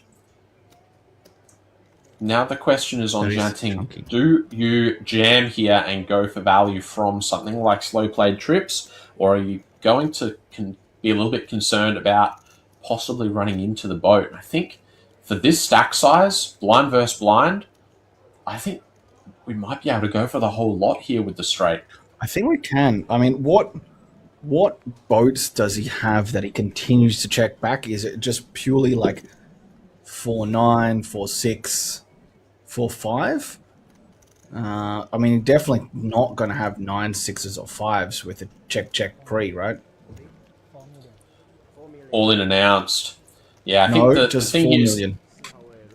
It was a 3-bet. Oh, okay. 3-bet and call. Actually clicked it. Well, yeah.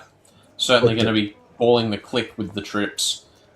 And all of a sudden, Joseph is going to be left very short. Slow play, backfiring big time here.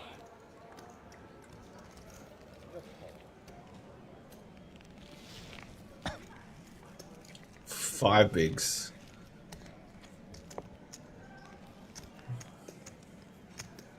Out of 4. Do you think with how quickly Joseph called that they actually left 2 million chips on the table? That if they had gone all in, that they would have got the lot? Well, yeah. I mean, I think we may as well jam at this point, right? We're either up against a hand that was raising for value, or we're up against a bluff. If it's a hand that's raising for value, we want to try and get the whole lot. And they're probably going to call for the extra 2 million. If we're up against a bluff, clicking it's not going to get us paid, right? They don't have anything. So yeah, I think this is a spot where, given the strength of hand that we're representing, when we go for the river 3-bet here, we are saying that we have a straight. Like, we're saying, I want you to have a 4. And if that's the case, our hand is definitely going to be worth at least another 2 million on top of that click. Mm-hmm.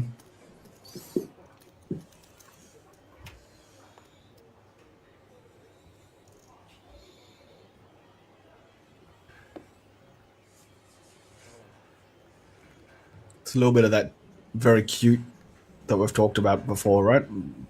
People getting monsters and then just trying to be really cute with it, rather than extracting full value. Exactly, yeah. Sometimes the best way to get paid for your hand is to bet lots of chips with it, believe it or not. It sounds simple and it sounds obvious, but it's commonly forgotten. It really is. Chanting, clear chip leader now, 17 million, and he is going to get a walk with the King-Queen. Yeah, the third player really just has to stay out of the way of this unless they get a monster. You just want to wait for Joe to bust here with his 5 bigs. Yeah, exactly, yeah. Especially when he's about to face the big blind. You don't want to be the guy in the middle that's having his stack threatened until the situation with Joseph Stack's clarified a little bit. He's either going to spin it back up very quickly, or he's going to be going to collect his third place payout. You want one of those two things to happen before you start letting your stack get threatened. I think I bust. Yeah. Good thing I slow played.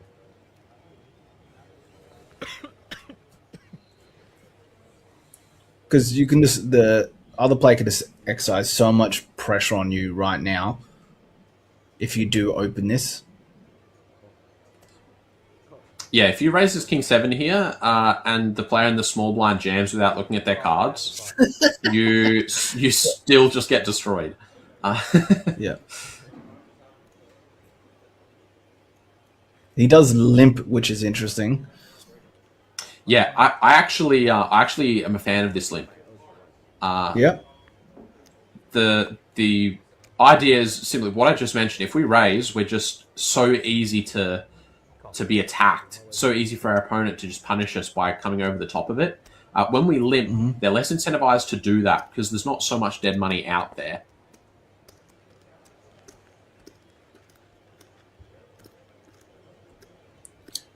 And these spots, then, are you limping with some strong hands as well? Oh yeah, we need to limp some traps as well. All right, we have some three-way action here now with the king Joseph 7 just suited. flapped the fives. Yeah, he did. Yeah, I mean, he definitely doesn't want to jam, just in case Shang Wei can call behind and the two other players in the hand end up having some massive confrontation. Shang Wei definitely wants to be calling that raise and giving himself the biggest opportunity possible to get the elimination of Joseph here. And looks like it's going to pay off for him as he's caught his live card. That pair of sevens is an 88% favourite to take this pot down.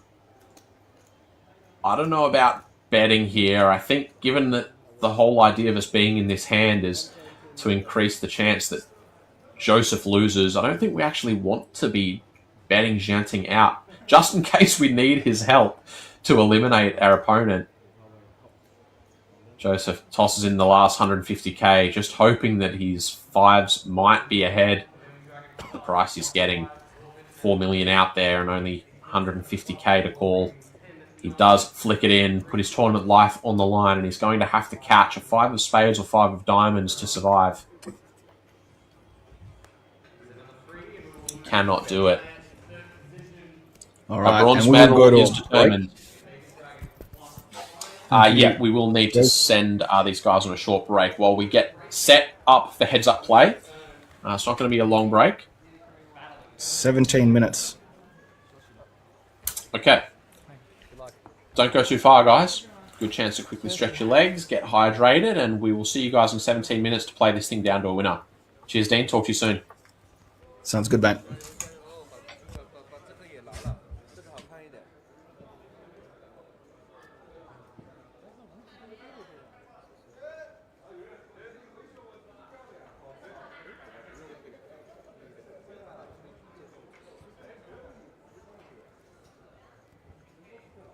Millionaire Maker at the World Series. Yeah, it was the Millionaire Maker. I believe he came 5th, I think. I can't remember exactly, but it was about there. It was a deep, deep run.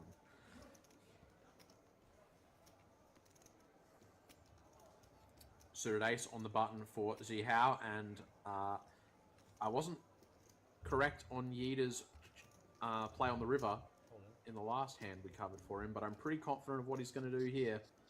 Not rocket science. I like We're it. sending the 20 bigs in with the King Queen suited.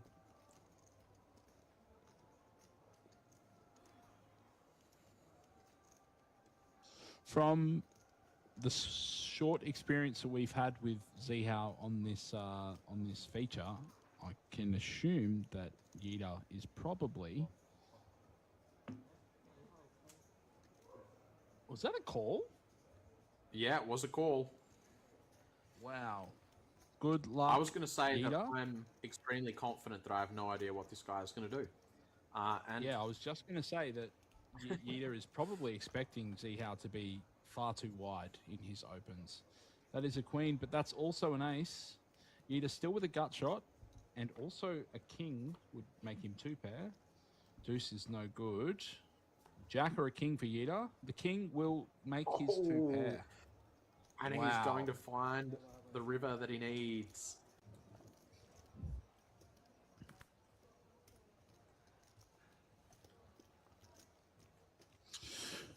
King, Queen, O for Zihao Deng. Looks like he's just going to open to 12. Pretty standard. He's opening off 24 bigs.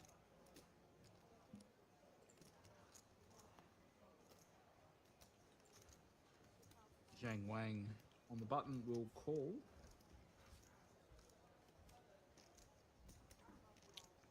Peng Dang mixing it up with the 9-8 off, and Constantine getting 345 to 1 will come along with Deuce 3 of hearts. That's a lot to 1. That's heaps, isn't it?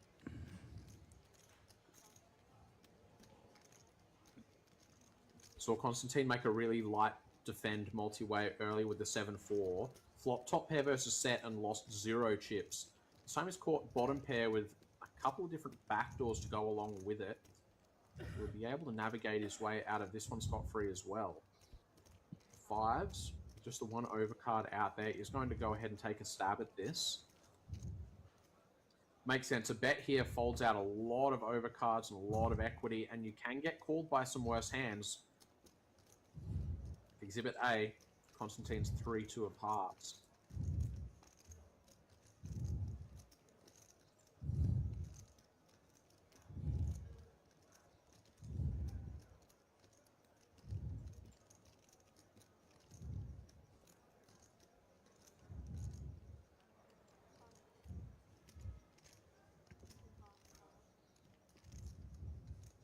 Wow, King Queen's going to go ahead and flick in a call here with just the 2 overcards. Nothing makes sense anymore. I mean, why wouldn't you? Corey? Okay. All right. That's King of Hearts gonna makes do it. top pair, but it also gives Constantine a flush draw to go along with his pair of deuces. So, facing a reasonable bet, I can't. Yeah, no, he won't be. He won't be coming along with this one. I just don't know, Liam.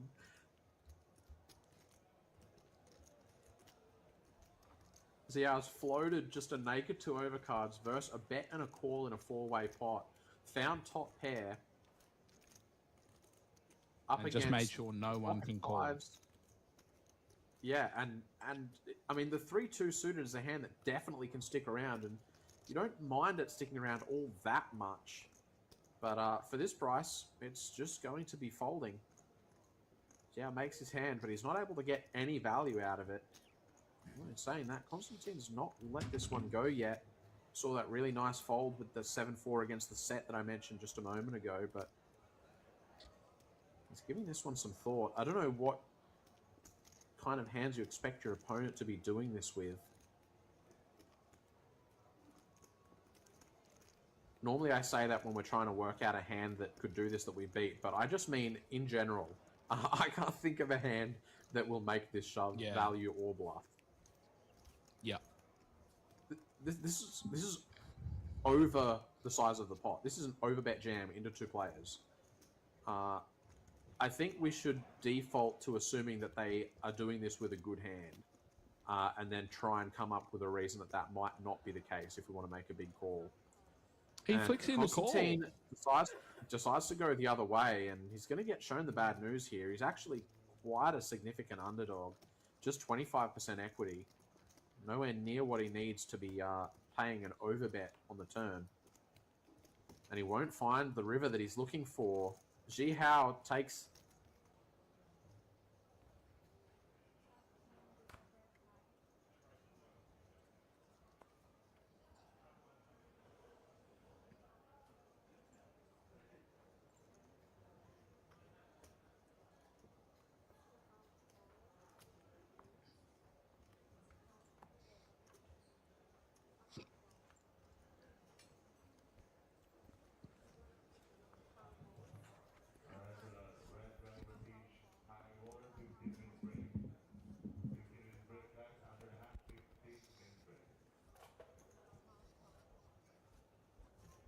This will be our last hand before we send our players on a break.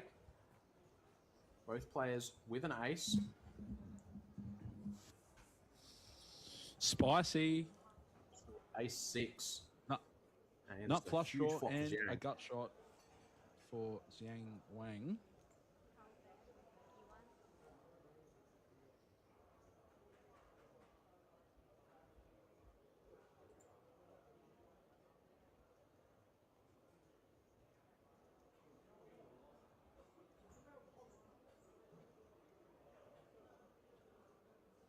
I don't think there's any reason to call this bet. I mean, it's small.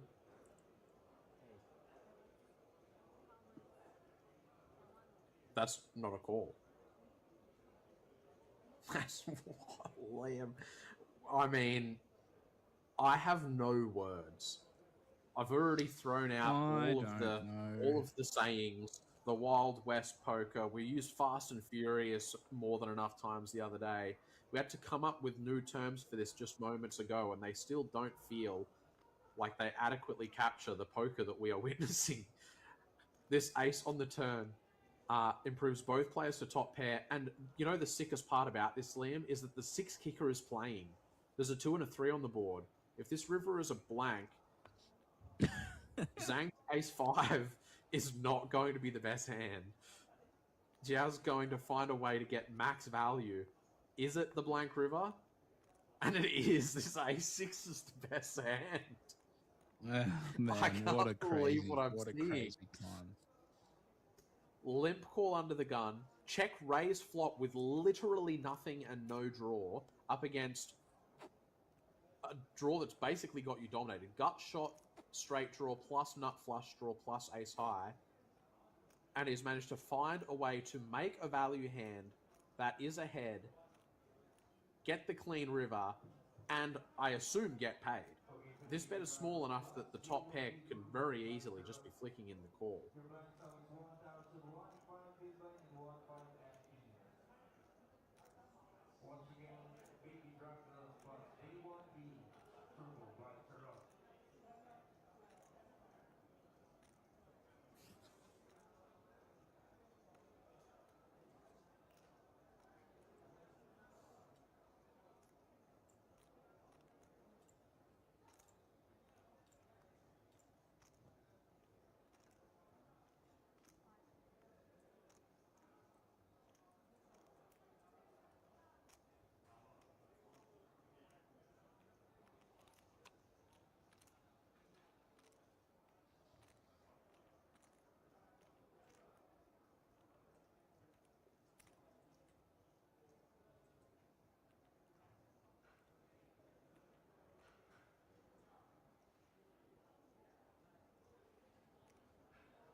I think he's going to make this call, Liam. Yeah, he sticks in the chips. And this is going to be an extremely...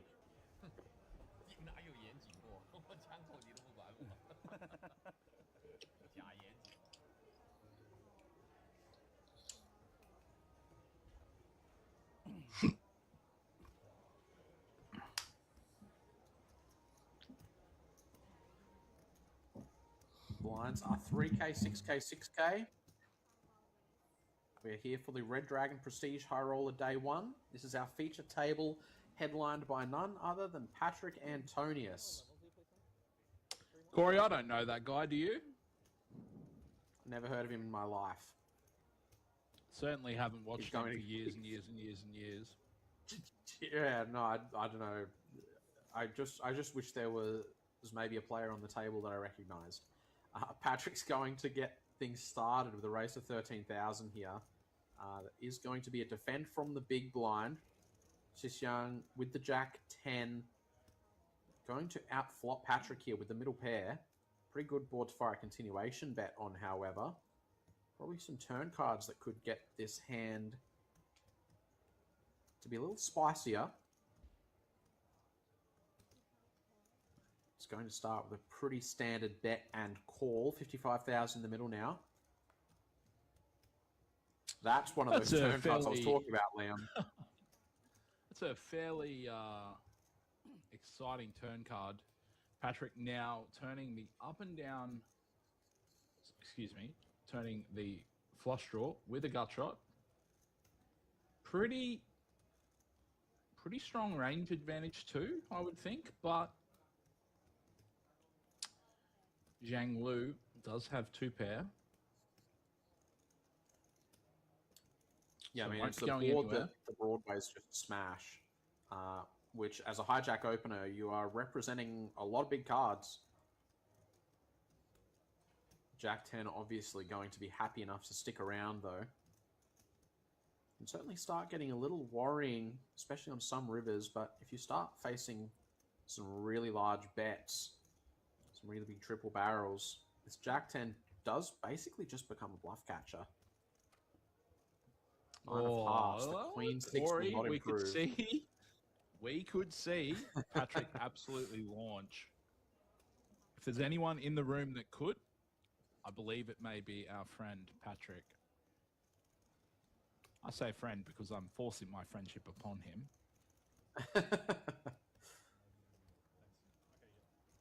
Graphics not correct there. Patrick is still thinking about his options here. Contemplating putting in the third bullet.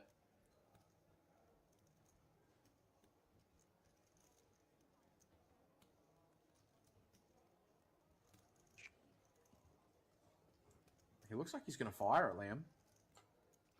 Yeah, look, yeah, it's a beautiful river for Patrick to continue telling the story. Wow, and that's a big bet too. Yeah. Over the size of the pot.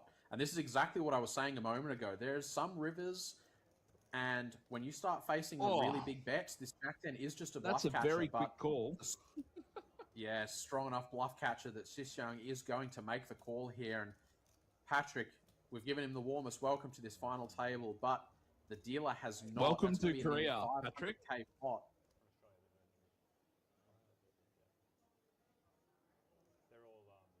They're all good players in Australia. One or two of them are commentators like half their job for the local stuff. Should be pretty good, I think. I don't know.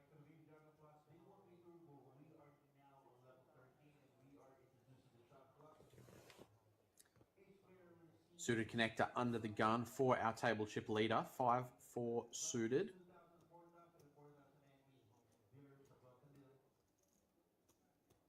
Not much contest so far, but that's going to change when we get to the big blind. Yu Hang's ace king lying in wait. Bert with the shout out. Appreciate you.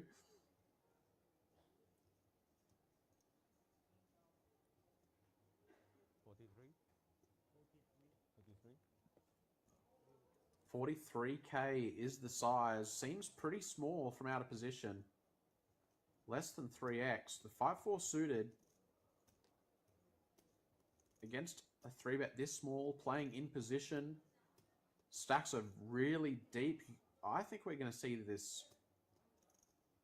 tossed into the middle. The chips, that is. Off to a flop we go. Almost 100,000 in there already. And this ace king is not that far in front. Pretty crazy given that Sis Young's best card is a 5. And what a flop this is. Bottom pair plus gut shot straight flush draw. All of a sudden, Yu Hang's a massive underdog.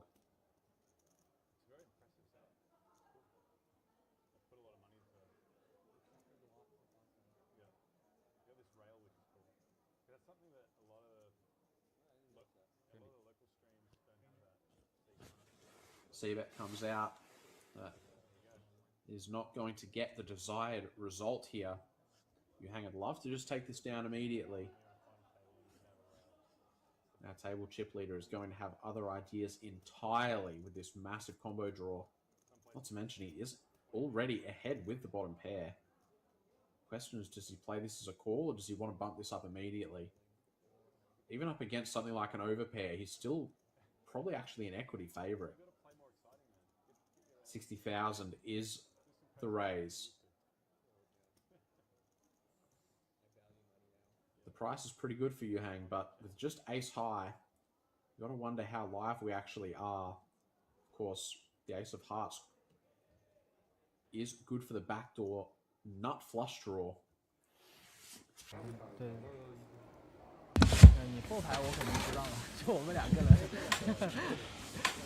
Alright, boys and girls, let's get this thing finished. Heads up play continues here in the Baby Dragon Plus. I'm Corey Van Jay, joined by Dean. Dean? I am here. Well, let's get this thing underway. Hey, hey. Yes. Oh, look at that trophy. Oh, That's look at that.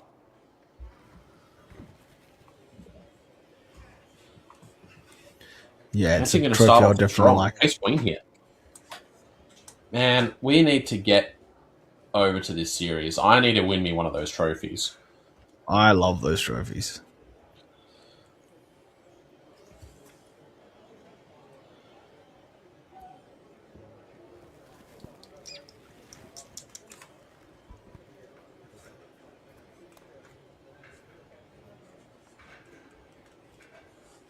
Pretty good flop for Ace Queen here. Perhaps too good. This Yeah, 9-6 offsuit. not to get paid. Getting right out of there. Yeah. C-bet, and that should just wrap things up immediately.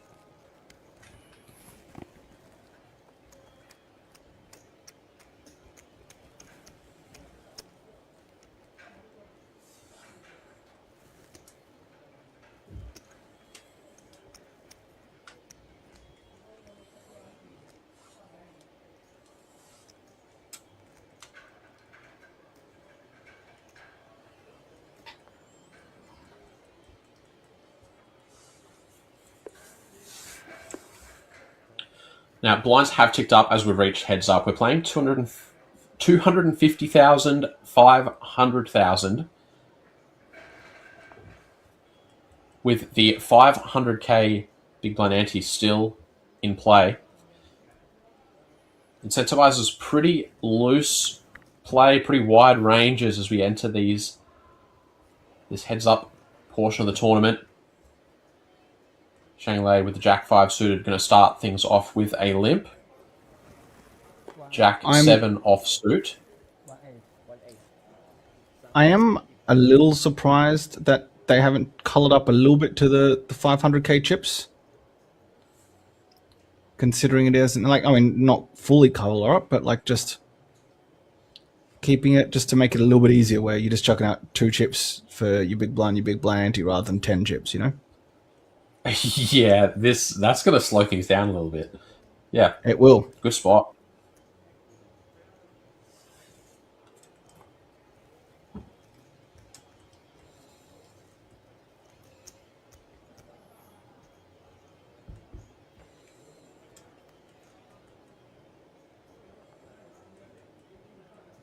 And the Jack 5. Shanglei sticks around, facing the raise, and he's caught the top pair. Chancing a pretty long way behind here.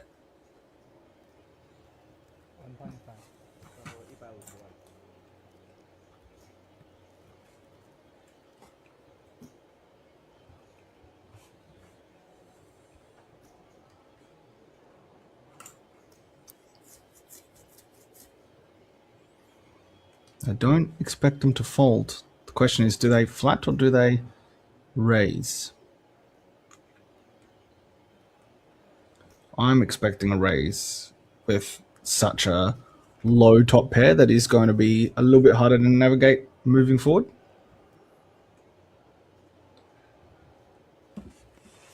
Yeah, we're going to be up against a lot of 2 overcard type hands in this spot.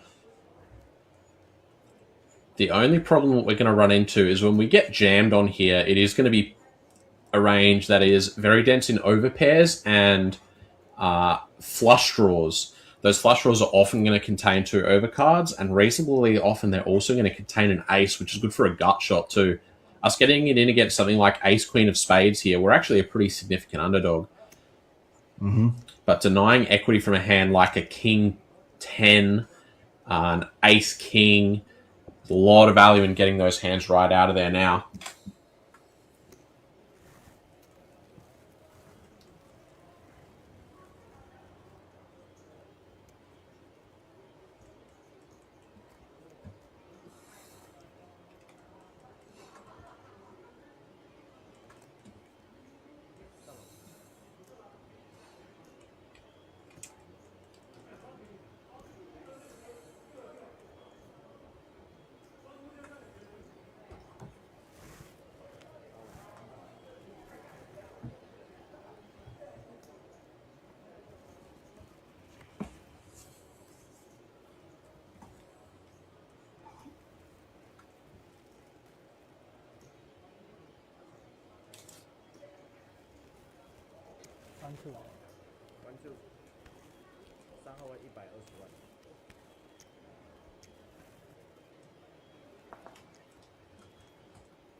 10 deuce off. One of the few hands that we don't necessarily need to be playing heads up.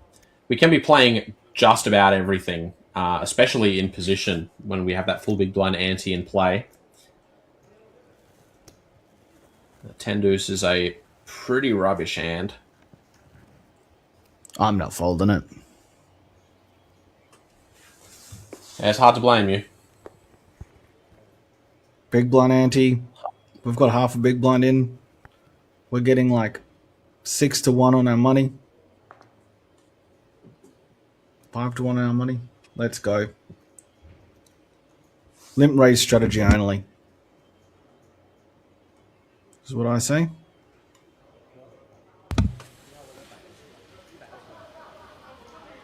Shanghai going to get after it with the 4-3 on the button here. 10-6 off for Jianting. Stack's very even here, actually. Just a few big blinds separates the two.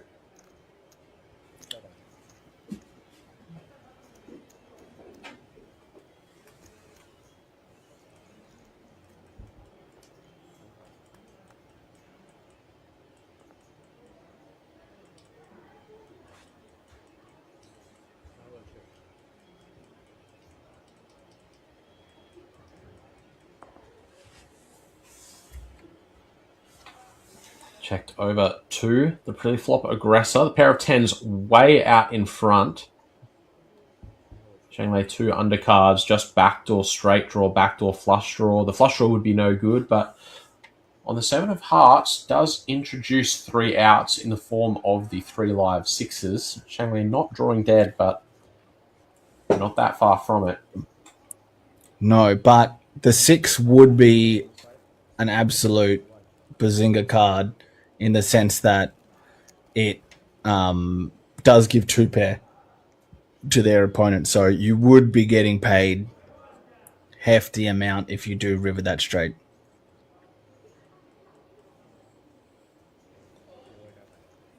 Bet of 1.5 million, and with the 2 unders and the weak gut shot, Shanghai will let that one go. Won't get a chance to hunt for that 6.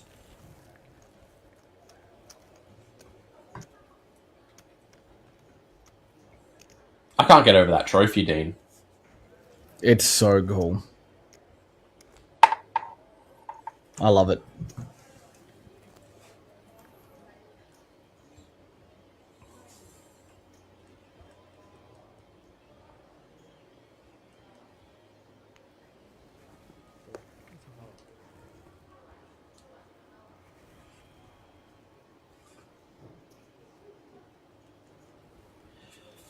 Jianting with an ace on the button.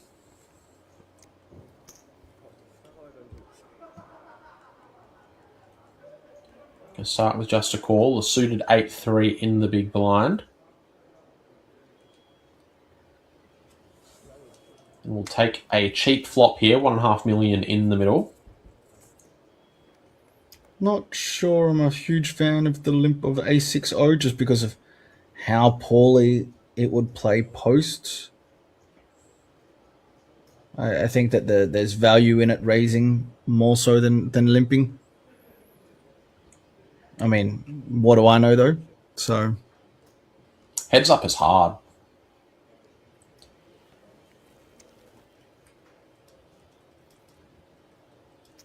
Jianting going to start trying to get some value for his 2 pair here. Unfortunately for him, he is up against absolutely nothing.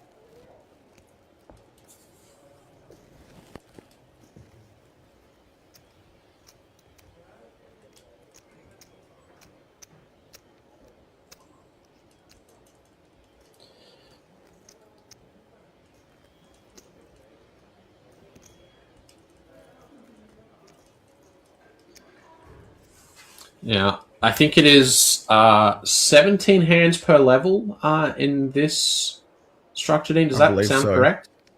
Yeah, so that's going to move pretty quick, heads up. Mm-hmm. Does not take long.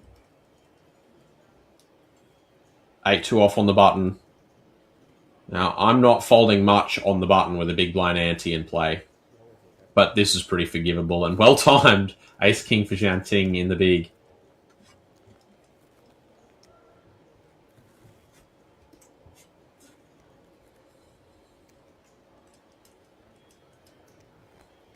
What a cool shot.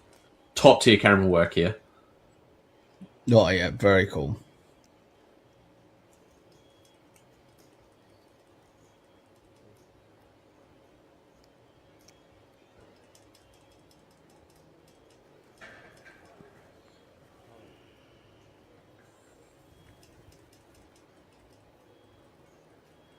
King 7 for Jianting.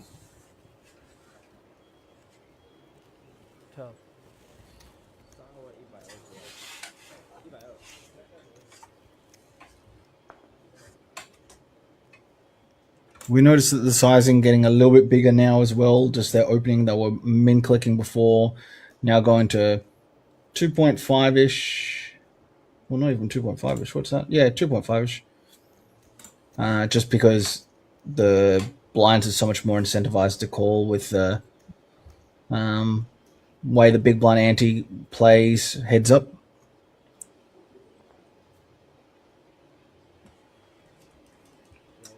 Yeah, you do want to make it a little bit more expensive for your opponent to make that call in the big blind. Don't want to make the price too attractive, especially when our range is going to be so extraordinarily wide. Mm-hmm.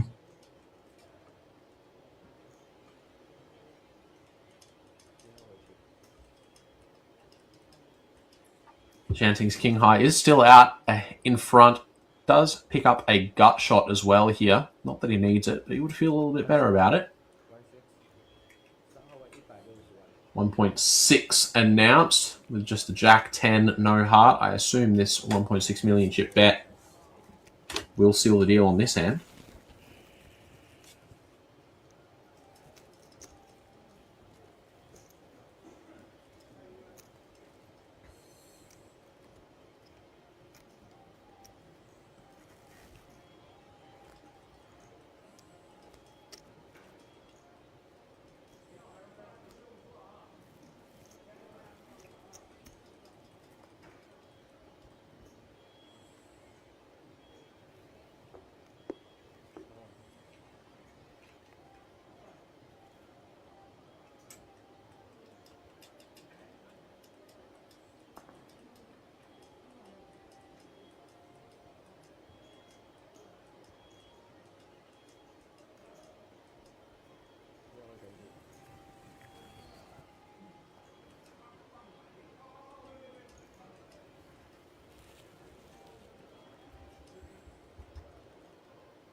Would you play this hand in heads up, Dean? Yeah, Queen 7 seems fun. That's what you're meaning, right, Corey? You wouldn't be making some sly comment about the fact that they have aces? Yeah, no, I don't make those kind of jokes.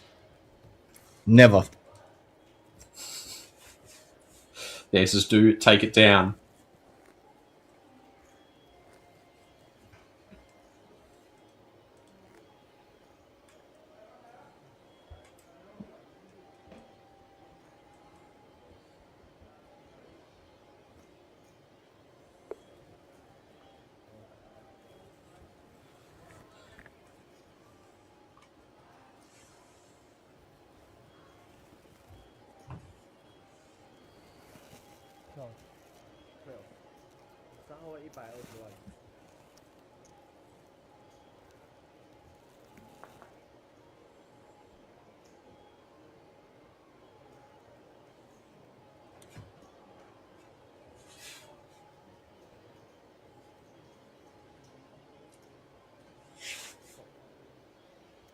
Race 1.2. Shanglei with the Queen 6 will make the call. Out of position, but does have his opponent dominated going to a flop here.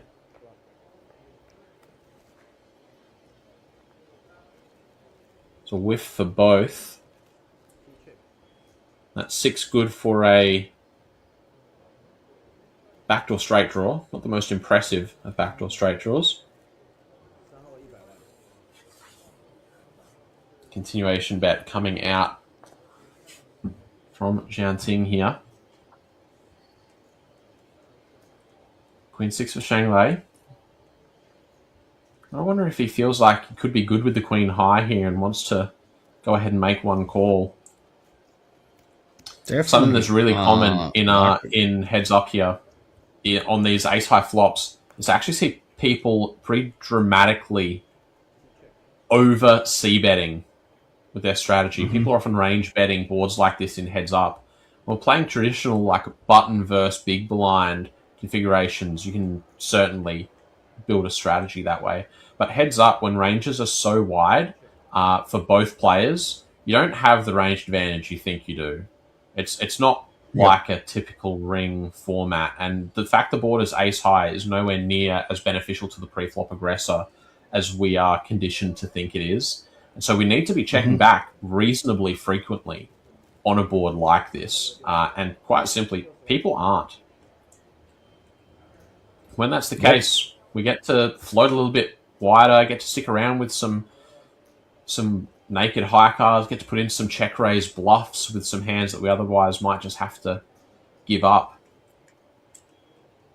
We make it to the river here, and we've got a really cheeky bet sizing here. Jian Ting going for, what's his 12% pot on the river with the 10 high, and he's going to elicit the fold from the better hand. Did you say with 10? Didn't he turn the 10? Wait. Oh, yeah, he did. I misread that. Never mind. It's what I'm here for, mate. Yeah, it is. I'm glad you got my back. Always.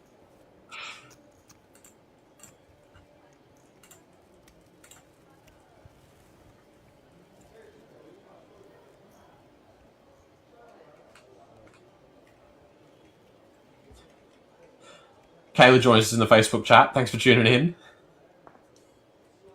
Excellent. I'm glad we've still got people jumping in and having a sweat with us at whatever time this is.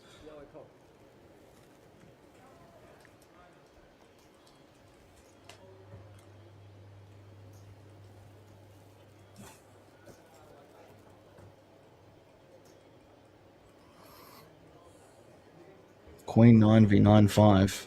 Nice and dominating.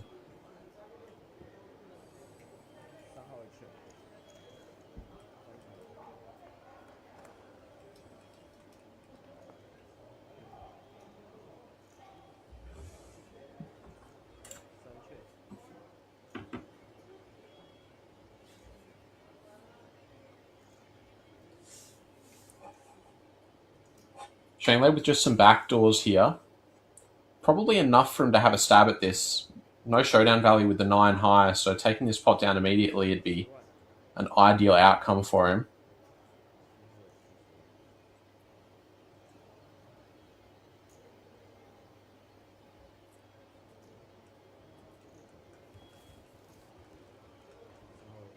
Anything, some backdoors of his own, but with just queen high. We'll let that one go. Nice pick up for Shangley. Very nice.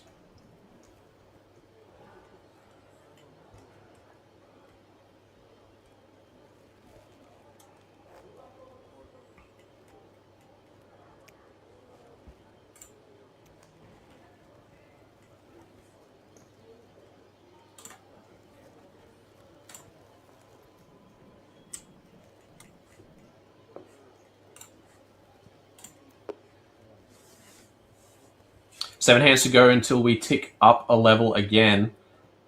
Imagine hitting 300k, 600k. It's going to speed things up pretty quickly. It should playing a hand count for heads up is it gets up there quick. I say it's suited for Jian Ting, and he's just going to ask for the triangle here. What's this, 18 bigs? Aggressive jam, but it seems fine to me. Excessive. Not the only way to play it. Yeah, I mean, it's going to be winning. Yeah, it's definitely, you could be playing it worse. You could just fold.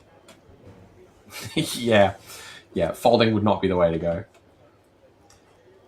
Yeah, once stacks do start getting short in this format with the full big blind ante in play, getting really aggressive and just taking an aggressive, like almost just Nash open jamming strategy from the button is actually going to do reasonably well. Just denying equity from your opponent and realizing all your equity yourself when there's so much dead money in the middle is actually going to be a really, really powerful way to play heads up. Yeah. Completely agree.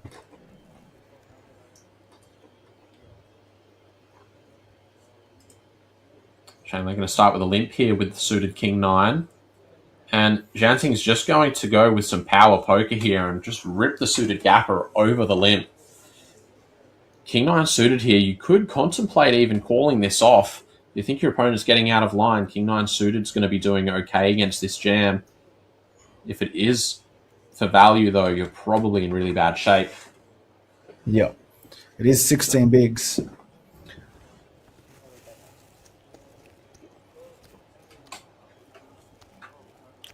And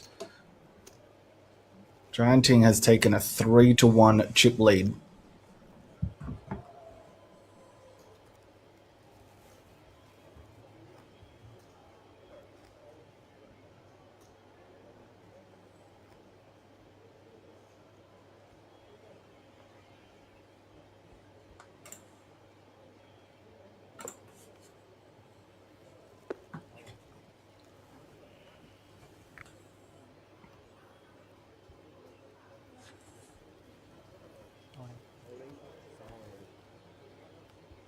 And continues with this strategy of just ripping in his face. That's 3 in a row. Yeah, when your opponent's got to put in 1 million chips before the flop and then just fold facing your jam, pulling that off frequently is going to get this tournament over and done with very quickly. There's just not counterplay to it, right? Like, you just have to pick up a good hand and make the call. Hope you either wake up with a monster or make a light call and hope that you can win at showdown. Yeah. We all like to rate our post-flop skills really highly, but at the end of the day, just playing the numbers and forcing your opponent into tough spots, making sure that you realize your equity and they don't get to realize theirs, that strategy is going to be really tough to outperform by limping and stabbing at flops post-flop with wide ranges. Janting takes down another pot here with the King 8 suited, just gets the walk. Yeah. And I know that in talking to Trav, he was heads up in a 5K. I think it was in Cambodia, from memory. But he was crushing this guy post, right? He'd gone from like a 2-1 dog to a 2-1 chip lead. And then they had a break. And all the guy's friends came up to the other player and basically said, like, what are you doing? You're getting crushed. Just start jamming. So he just started jamming. And Trav just couldn't pick up a hand that was reasonable enough to actually play. And then it got back to even, and then he finally got a hand, and it was just a flip, and he just lost after absolutely crushing this guy with all his nuance that he could do post, and being able to see where he was at and understanding what that player wasn't doing. But as soon as the guy just literally started jamming every hand blind, a lot of Trav's edge went. Yeah. Yeah, I mean, like, what are you trying to accomplish at that point, right? Like, how good can you really get it in when they're just jamming every hand and you're playing short average stacks? Like, if they get 10 jams through, they probably they either have crawled back to even, or all of a sudden they're the chip leader, or maybe at that point they've just won. Yep.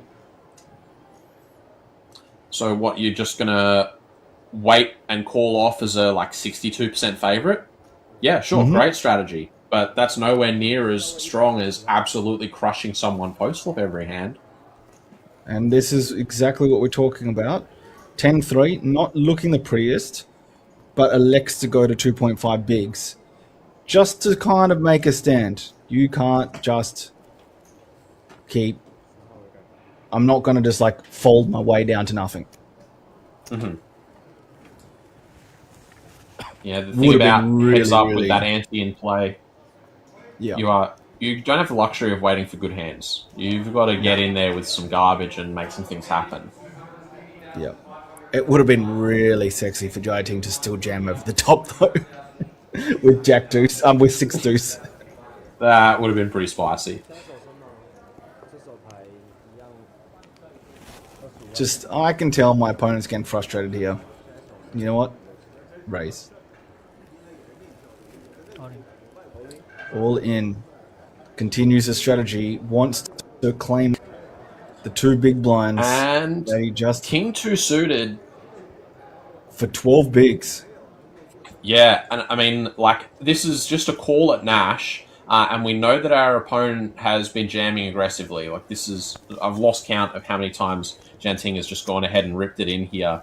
I think we probably want to be calling this King Deuce suited facing this jam. Yeah. It doesn't feel great. We have a 2 in our hand, but... Yeah, we are... Like I said, we don't have the luxury of waiting for big hands. No, I agree with you. Whilst there's probably people watching and going, he was clearly crushed. It's a great fold. I think overall, if you keep folding in that spot for 8 bigs, you're going to just get destroyed. Like a suited this is king. why the strategy is so effective. Very true. Yeah. And then walks. Mandus off. Yeah, this sucks. Yeah, this just sucks. Distribution certainly not in the favor of Shang Lei here. Not at all. Frustration can certainly start to creep in when you're getting run over like this, but letting yourself get tilted and play the 9 deuce is not going to help you get things going back in the right direction. 4-1 chip lead here for Jian Ting. 10 bigs effective now. And the blinds have ticked up. Yeah. 600k big blind now.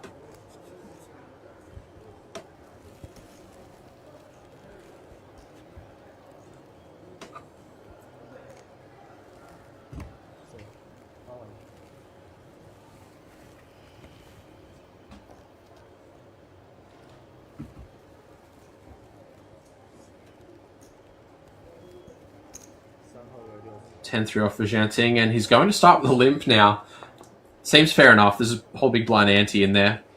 You definitely don't want to jam the 10-3. I don't know.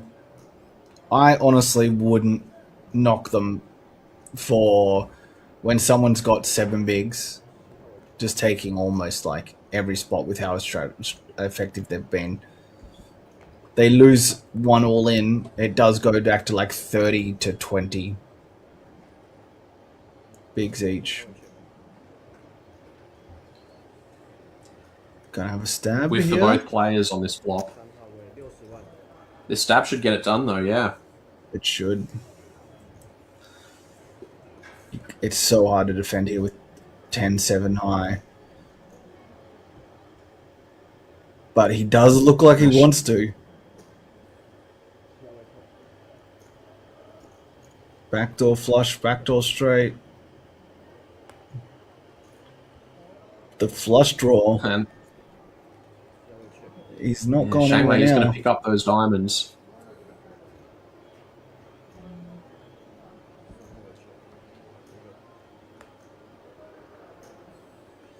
So now does Jian Ting go for another bet? But does this story make any sense now that you check? Yeah, I mean, you can rep a jack, for sure. Yeah. The jack will stab the flop, check the turn, and then go for some value on the river. The question is, yeah, do we have weaker hands that we would prefer to bluff? Because we can't just bluff everything, right? Otherwise, we'd just start getting really easy to pick off. So if we're going to be bluffing all of our 7 highs and 8 highs and 9 highs and all of our 10 highs and all of our queen highs, and our opponent can just start calling like any pair. Start calling king high, start calling us with queen highs.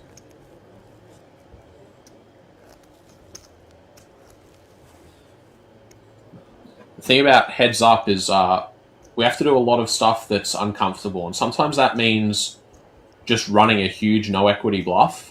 And sometimes it means checking back a hand that we really wouldn't, that we just really don't want to check back, that we feel like we have to bet, that doesn't feel like it has showdown. Bluffing too often is a pretty common leak in heads-up play. Shang Lei with the 5-2 of diamonds on the button here. 11 bigs to start the hand. And that looks like a min plus raise there, 1.3. 1.2, just a min. Oh, yep, the normal min raise. 9-3 off seems weak enough to just let go. Not that a min often min raises. He does raise often. He does raise often.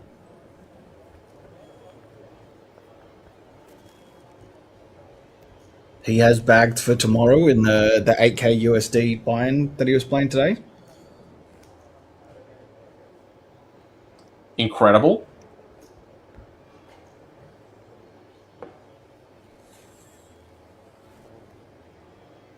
Would love to see that man make another deep run. Such a lovely dude.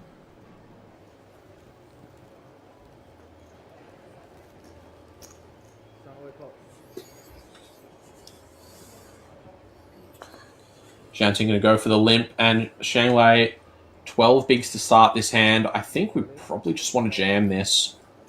And they do. Yeah, he sends it in. They'll take it down, and he's keeping himself alive in this heads up.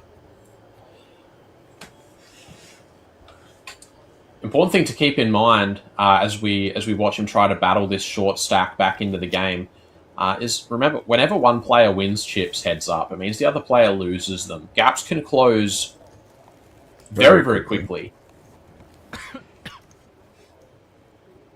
Yeah, even a seemingly large chip lead can be overcome very fast.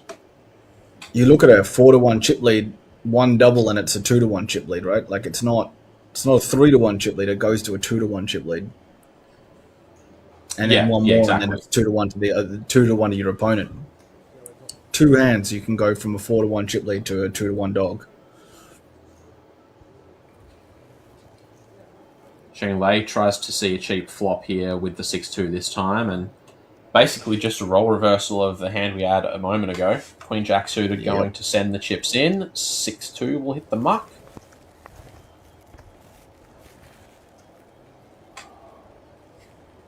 Yeah, we're going to move very quickly through these levels. 17 hands doesn't last long when it just goes limp jam. Nope. All we needed to go quicker is just walk. Yeah. And we have seen a couple of those.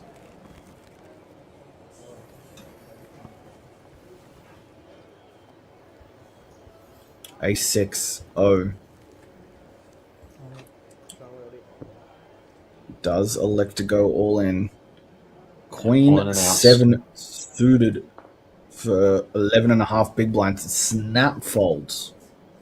Yeah, I think this is actually a call in Nash. If you think your opponent's a little bit tighter than Nash, then you can definitely start folding this. But if we're just crunching the numbers in a vacuum, this is actually a hand that we can call. Yeah, definitely. It definitely, like, look, would I snap call it? Probably not, but I'm definitely not snap folding it. I'm thinking it through. I'm not just like, oh yeah, that's not good enough for the level of bigs he's got.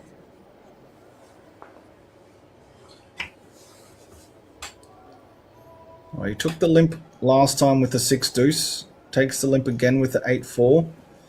Queen 10 suited. This looks like the same thing that happened before.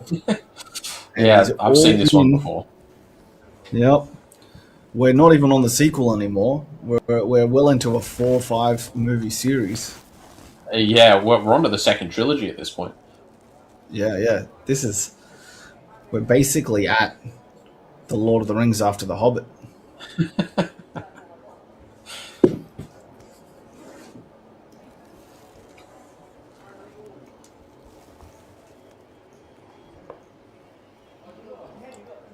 Will we get into Marvel level sequels? Jack 4 suited. This one will work as a jam. It's not one of the ones that we want to pick up and jam, but once we get here, we can run it. 10-6 suited. I assume that we will see this one folded. Considering the amount of stronger hands we've seen folded. Yeah. And down 8.5 bigs now. It really, like, they were really trying to build that back up, but it just takes a couple, being this tight, just takes a couple of folds and you just get put up against the wall so quickly. Yeah. Distribution is really important in heads up, especially when stacks are short, because it can just take a few hands and all of a sudden you're just out 7.5 bigs. Yeah. 5-3 off, and this is what I mean. The distribution is so important. What are you supposed to do with this? You got 8 big blinds and you've got offsuit 5 high. Yeah, but this is where it's really important to understand the ranges that you're meant to be calling off with when they are jamming into you and just running the equity. Yeah. Thinking because back to the it's a completely different game. Earlier, we've got to run those sort of spots so that we don't get stuck here. Yeah. Yeah. Better off being up to 20 bigs, getting it, you know, they've got 30, you got 20. Then some of these limps aren't as easy for them just to jam over you because it's literally going to cost them the chip lead if they're wrong now. Oh, this is the same thing's going to happen with this one. And this Queen 8 suited is definitely a call. Yeah. And at this point, we've got a smaller stack and a stronger hand. Great call by Shang Lei, but he is up against it here. 9 million in the pot. But not if he can dominated. find a queen and 8, or just the right amount of clubs, he can get himself back to 15 big blinds here. Janting looking to hold. Don't forget about the Jack 10-9. The flop, please, dealer.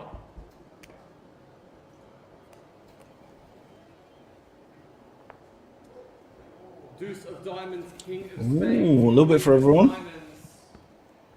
The turn is the 3 of hearts, barring a queen or an 8 on the river. We will have a champion. The river is the 8 of spades. Oh, get that, Dean. Oh boy, we're not done yet. Shang Lei finds the Miracle River card, and he's back to 15 bigs. John Ting thought he had it won. That was an $80,000 8 Australian dollars. Yeah, that's a pretty big deal. That is brutal. It's worth noting how impactful this can actually be on the mental after a spot like that. You're literally just one card away. You've got it in good. You're good on the flop. You just need to fade one river card, and it's all over. The title, the money, it's all yours. And now you've got to reset, and you've got to get back after it. You've got to beat the guy down once again, and now you've got to find a way to finish him. The adrenaline's already kind of dumped a little bit. You thought you were there. You thought you were out of the woods. But it's time to get back to work.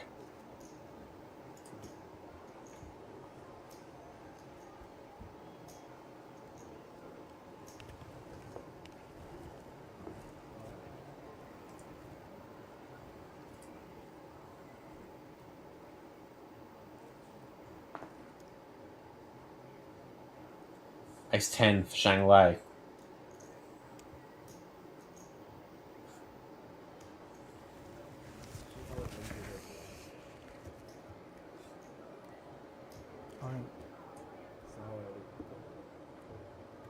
Oh, snap.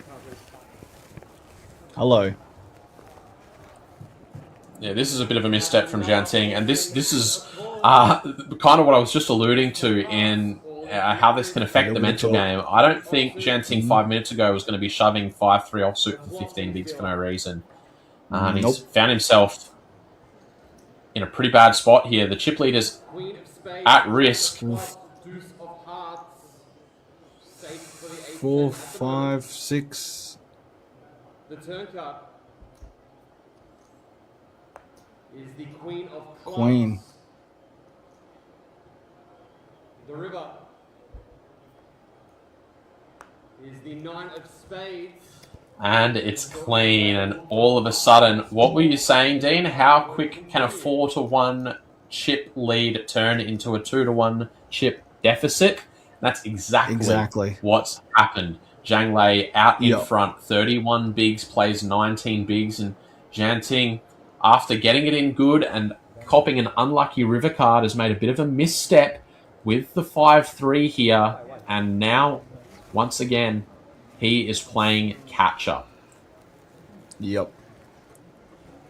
This will be a tough one to stomach. Definitely a bit of frustration there. Definitely a bit of impatience. It's nearly 3 a.m. local time. Going to be a bit of fatigue here as well.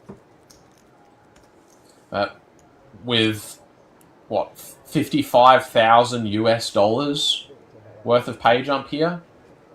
Yeah, it's significant. You've got to be zoning in here and really giving this your best shot. Locking in, focusing. See if Janting's able to shake this off and get back on the horse. Yesterday, this online poker pro, Aaron Barone, is doing a prop bet. It's going to be playing 150 online MTTs in 24 hours and has to emerge profitable with an average buy-in of $30 or more, and each MTT must be unique individual tournament. Rebuys and re-entries do not count as multiple tourneys.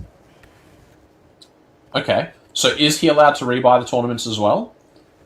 I believe he's allowed to rebuy, but they won't count as an additional one, and he's still got to get through 150. Okay, so he's got to play 150 unique, but can do it with like 250 bullets. Okay, that's a big day. It's a big day.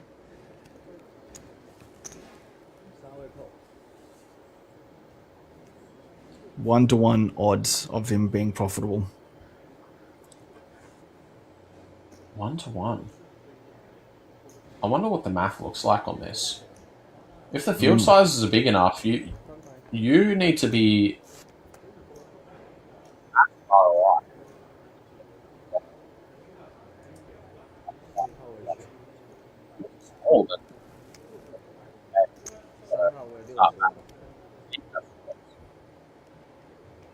I'm losing you a bit there, Corey. What's going on with your voice? Oh. Is it a little bit better now? Yeah, definitely. Okay.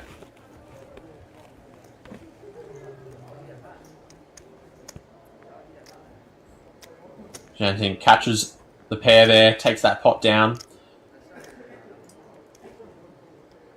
Just a sliver of momentum going his way. We'll see if he's able to take it and run with it.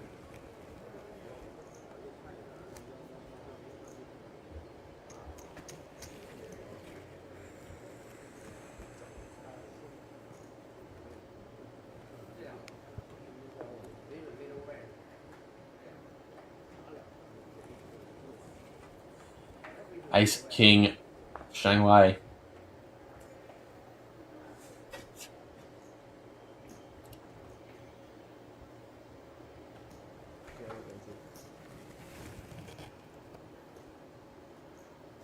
Just limps it. Wants to see if his opponent will continue with his craziness. But Janting just going to check this time.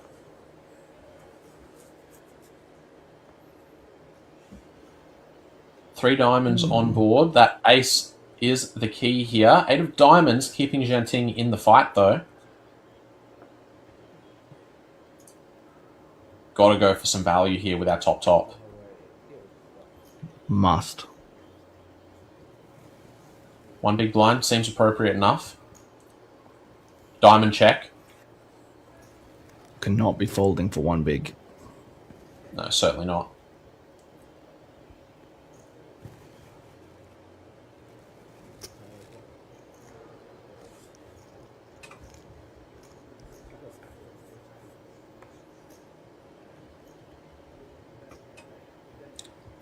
Now top 2.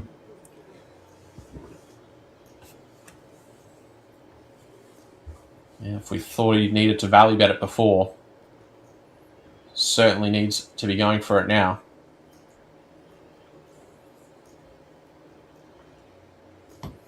And how much does the 8 of diamonds hold up here to a second bet on this? The 8 of diamonds would be really... Yeah, really important if he had anything else happening for him. The Jack High, probably not enough showdown value. and the 8 high draw is just not strong enough of a draw. So good fold there. Obviously reasonably live going into the river, but being just an 8 high flush draw, you don't want to be chasing too hard, paying too many chips for a draw that might not even be good. Yeah, definitely. All right, everyone. Well, I'm going to sign off. Leave you to the dulcet tones of Corey to see you through to the end of this game. It's been a pleasure, Dean. Thanks for joining us. Thanks for everything today. Can't wait to do it all again tomorrow. Do you know what tournament we have scheduled for tomorrow off the top of your head? My assumption is it will be that 8K USD buy-in one, but I am not 100% sure. But that is my assumption. We've got treats in store for us then. Awesome. Looking forward to it, Dean. That will have all boys. Amazing. Awesome day today. I'll take these guys through to the end. Appreciate however long that may be. Point. 5 Wonderful. minutes, 5 hours. Good luck. Cheers, Dean. Chat to you tomorrow. All right. See you, mate.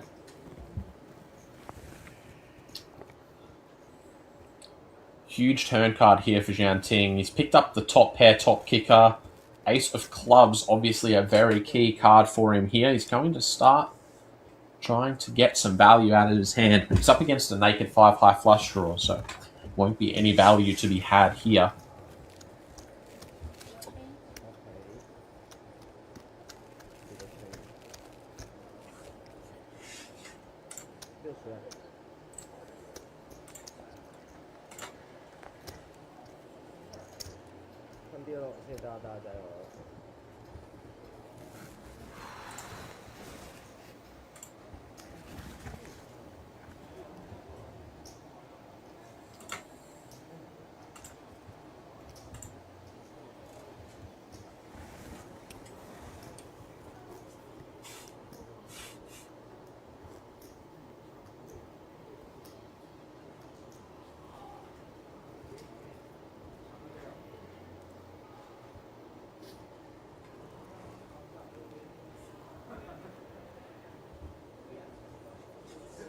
Eight, 5 suited for Shanglei. Does have position here. About 20 effective. And probably plays really nicely as a limp. Shanglei has been playing pretty aggressively on his button, using a very min-raise heavy strategy. He'll continue the trend here with his suited 2-gapper. Jian Ting 20 effective with the ace-9 is going to pull the trigger on the jam, however, and he'll take this pot down.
Shanglei going to pounce on this limp here with the 5-3 offsuit. Going to pick a less than all-in size. Jian Ting with the Queen-8. Might be just strong enough to make this call in position, and that is how he's going to start things off. Off to a flop we go. 4.2 in there.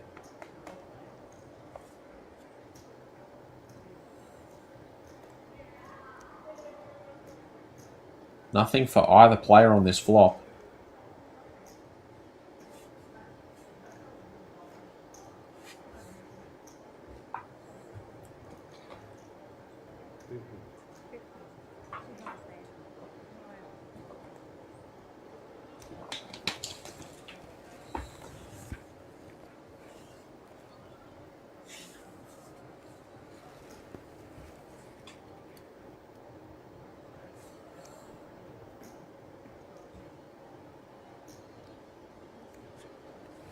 Got a 1.5 million, and with just queen high, Jianting just doesn't have enough going for him here. He will make the fold. Heads up, players. This will be your final hand of the 300 and 600 blind level. With the conclusion of this hand, your blinds will be up to 400,000, 800,000 with an 800,000 in your hand.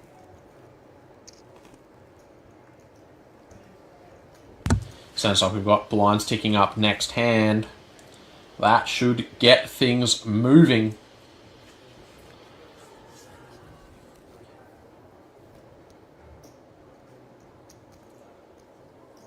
$30 million chips in play, so that leaves us with, what's that, 37 bigs total between the two players in this new blind level. 8-2 off on the button. Again, we don't fold very many hands in position at all when we are playing with a full big blind ante in play. You can certainly be forgiven for not investing anything with 8-2 off suit.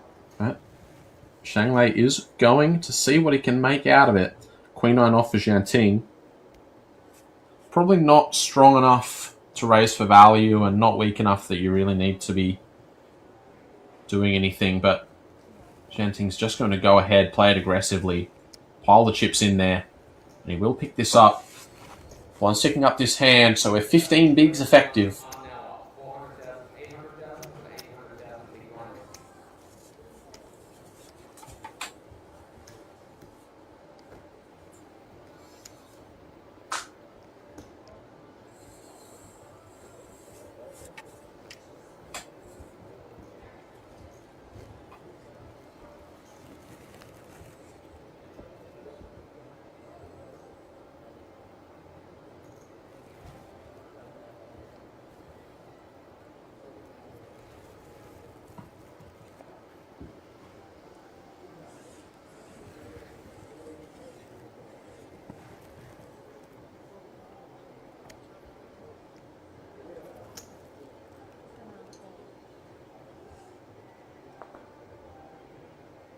2 suited for Jianting on the button here.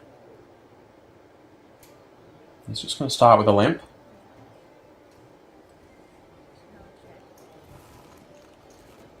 Now I could be wrong, but I'm pretty sure we have ticked the blinds up to 400, 800 this hand.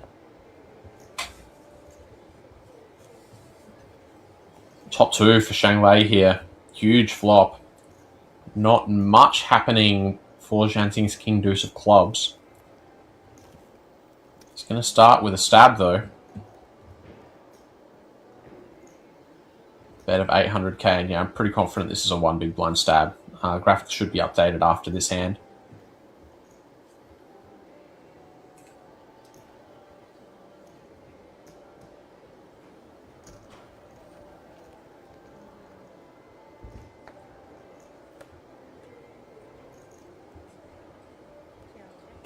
Five of Hearts on the turn, not really changing anything at all.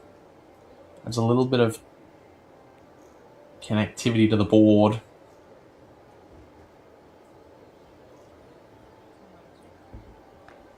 Just the naked King High will be a check back for Jianting. 10 of Spades changes nothing. Can Shanglei get some value out of his hand? Or at least how will he try to extract that value? Try to induce a bluff from his opponent.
Queen 8-4. Zheng Lei. 15 bigs effective. This is strong enough that you can play it as a jam if you choose to do so. Certainly plays okay as a limp as well. Jack 8 suited for Jianting. Oh, I said 15 bigs effective. We're even shallower than that. Like 12 to start the hand. We are going to take a flop here. Jianting is dominated. Neither player going to connect. Zheng Lei with the stronger hand and the positional advantage.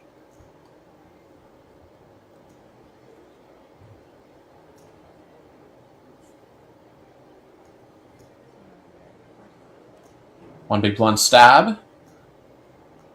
And I'd say there's a reasonable shot that this just gets through. Oh, never mind.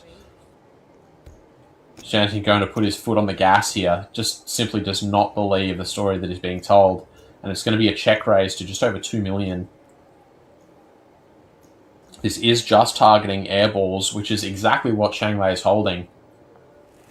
Beautifully timed check raise, and Jianting will get a little bit of momentum, gets that bluff through.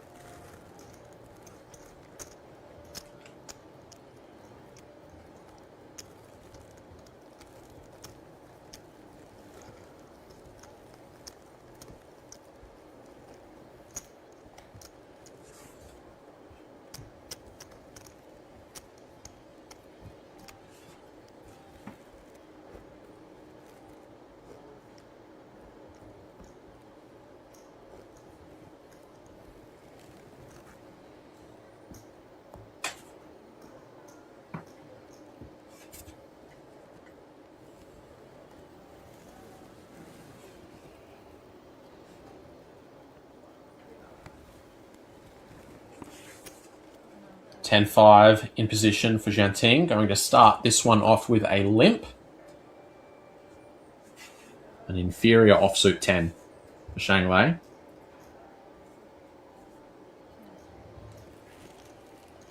Going to start things off with a check.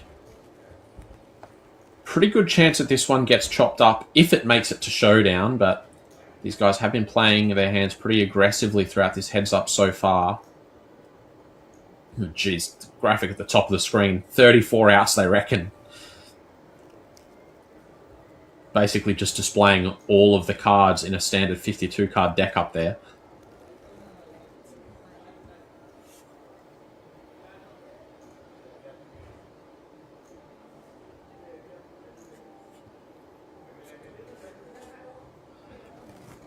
Bet of 1.1 and a fold. Battle of the 10 highs goes the way of Jianting.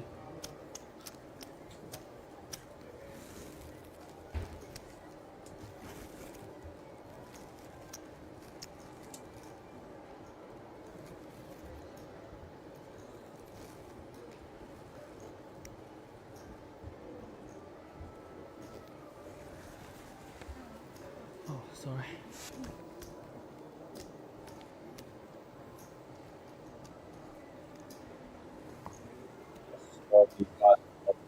Yeah. 3 a.m. time, and that is, of course, after our delay.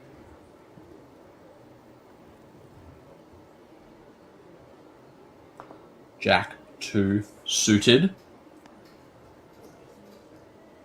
for Zheng Lei here. Stacks are pretty even here. Zheng Lei just a very small advantage going into this hand.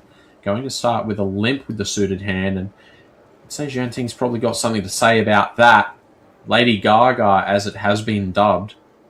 The pocket queen's in the big blind. 2.4. 2.4. Going to bump it up to 3 big blinds. Doesn't want to scare his opponent off. Give him a chance to come along and catch something that the queens can get value from. With a deuce in his hand, this might not be a mandatory call, but they are suited. He is in position. He has one decent card, I suppose. Zheng Lei will stick around. 5.6 to fight for. before the flop is dealt. This could be a very key hand here in the course of this heads-up battle. This is going to be a very dangerous flop for Shang Lei. He's caught a no-good top pair. Stack to pot ratio less than 2. Only 15 bigs effective to start this hand.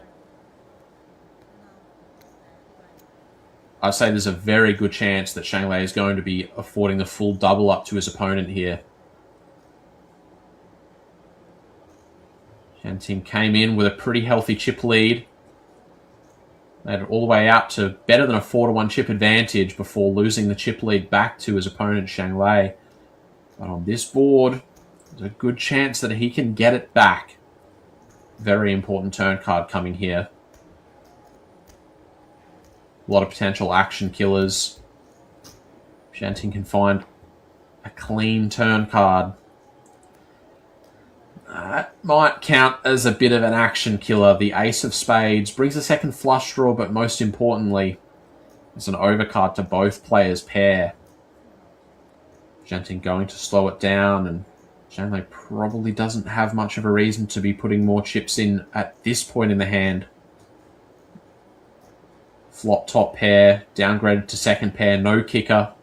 Stack to pot ratio of just 1. Perfectly fine to take a river and see what your opponent wants to do. On 5th Street, 3 of spades, backdoor flush completes. Not the most relevant flush completing card. The clubs would certainly feel a bit more impactful to how these players want to approach the spot. These queens are out in front. Certainly strong enough to try and squeeze a bit of value out of your opponent, but I don't think you can go for the full double.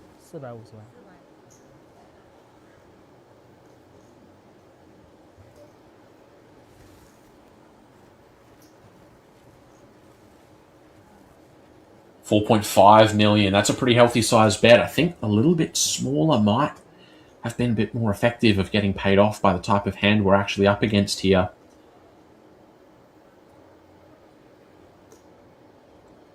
$4.5 million. If Zhang Ting can get paid off here, he is going to be in a commanding spot.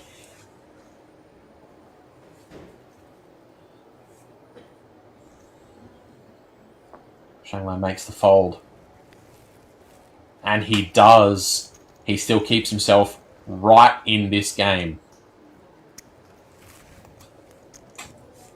Just a 3-2 chip advantage now for Zhang Ting. Could have been a whole lot bigger. We continue now.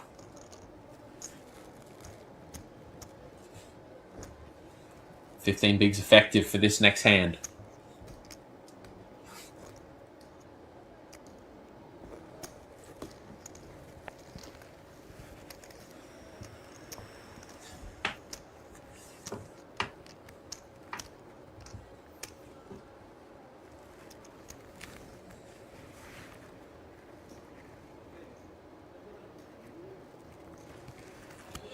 Ace, Jack for Zhang Ting.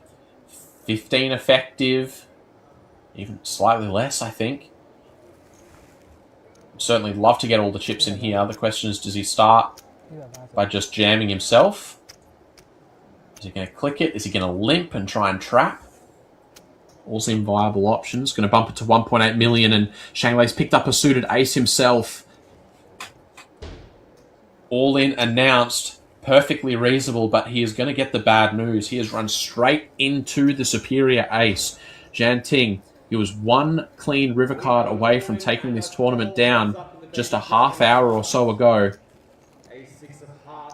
He's gone back to a significant chip disadvantage, and now he's fought back to the chip lead and has his opponent on the ropes. One clean run out away from being our baby dragon champion. Flop is clean.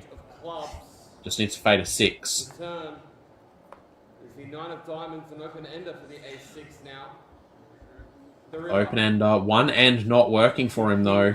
And the king of diamonds is clean. Zhang Ting, what a fight. Incredible heads-up battle between these two players. A hard-fought victory. Roller coaster of a battle there. huge congratulations to Zhan Ting for taking this tournament out. Now, ladies and gents, it's been an absolute pleasure. Thanks to Liam and Dean for all their help throughout the day. Thank you to all of you for tuning in and sweating all the action with us. Now, that's going to be me finished for the day. I'm going to be joining you again tomorrow evening for the 8K USD buy as we play that one down to a champion. But for the moment, I'm going to hand you guys over to Jordan and the crew for the Champions Ceremony. Once again, thank you all so much. I've been Corey Van Jay, and I'll talk to all of you guys tomorrow.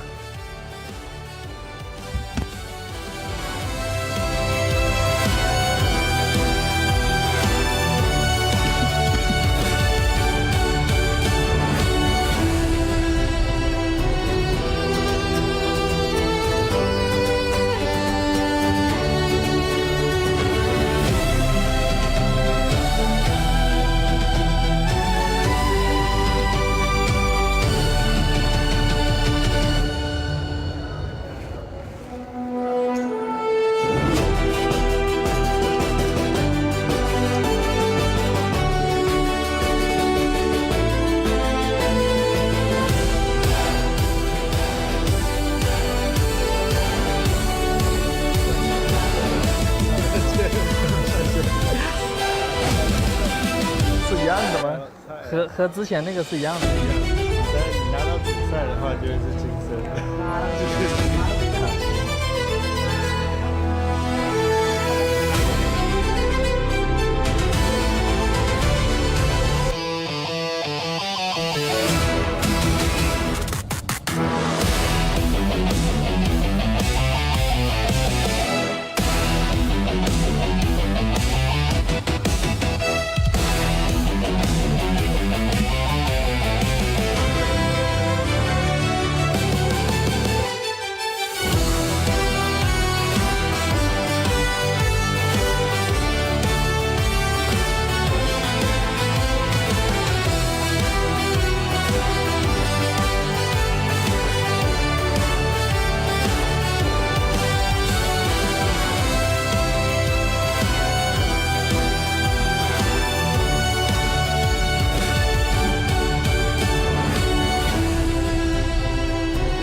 Ladies and gentlemen, just 4 days after taking down the Dragon Gate High Roller, he has turned around and done it once more, this time overcoming a field of 745 other competitors.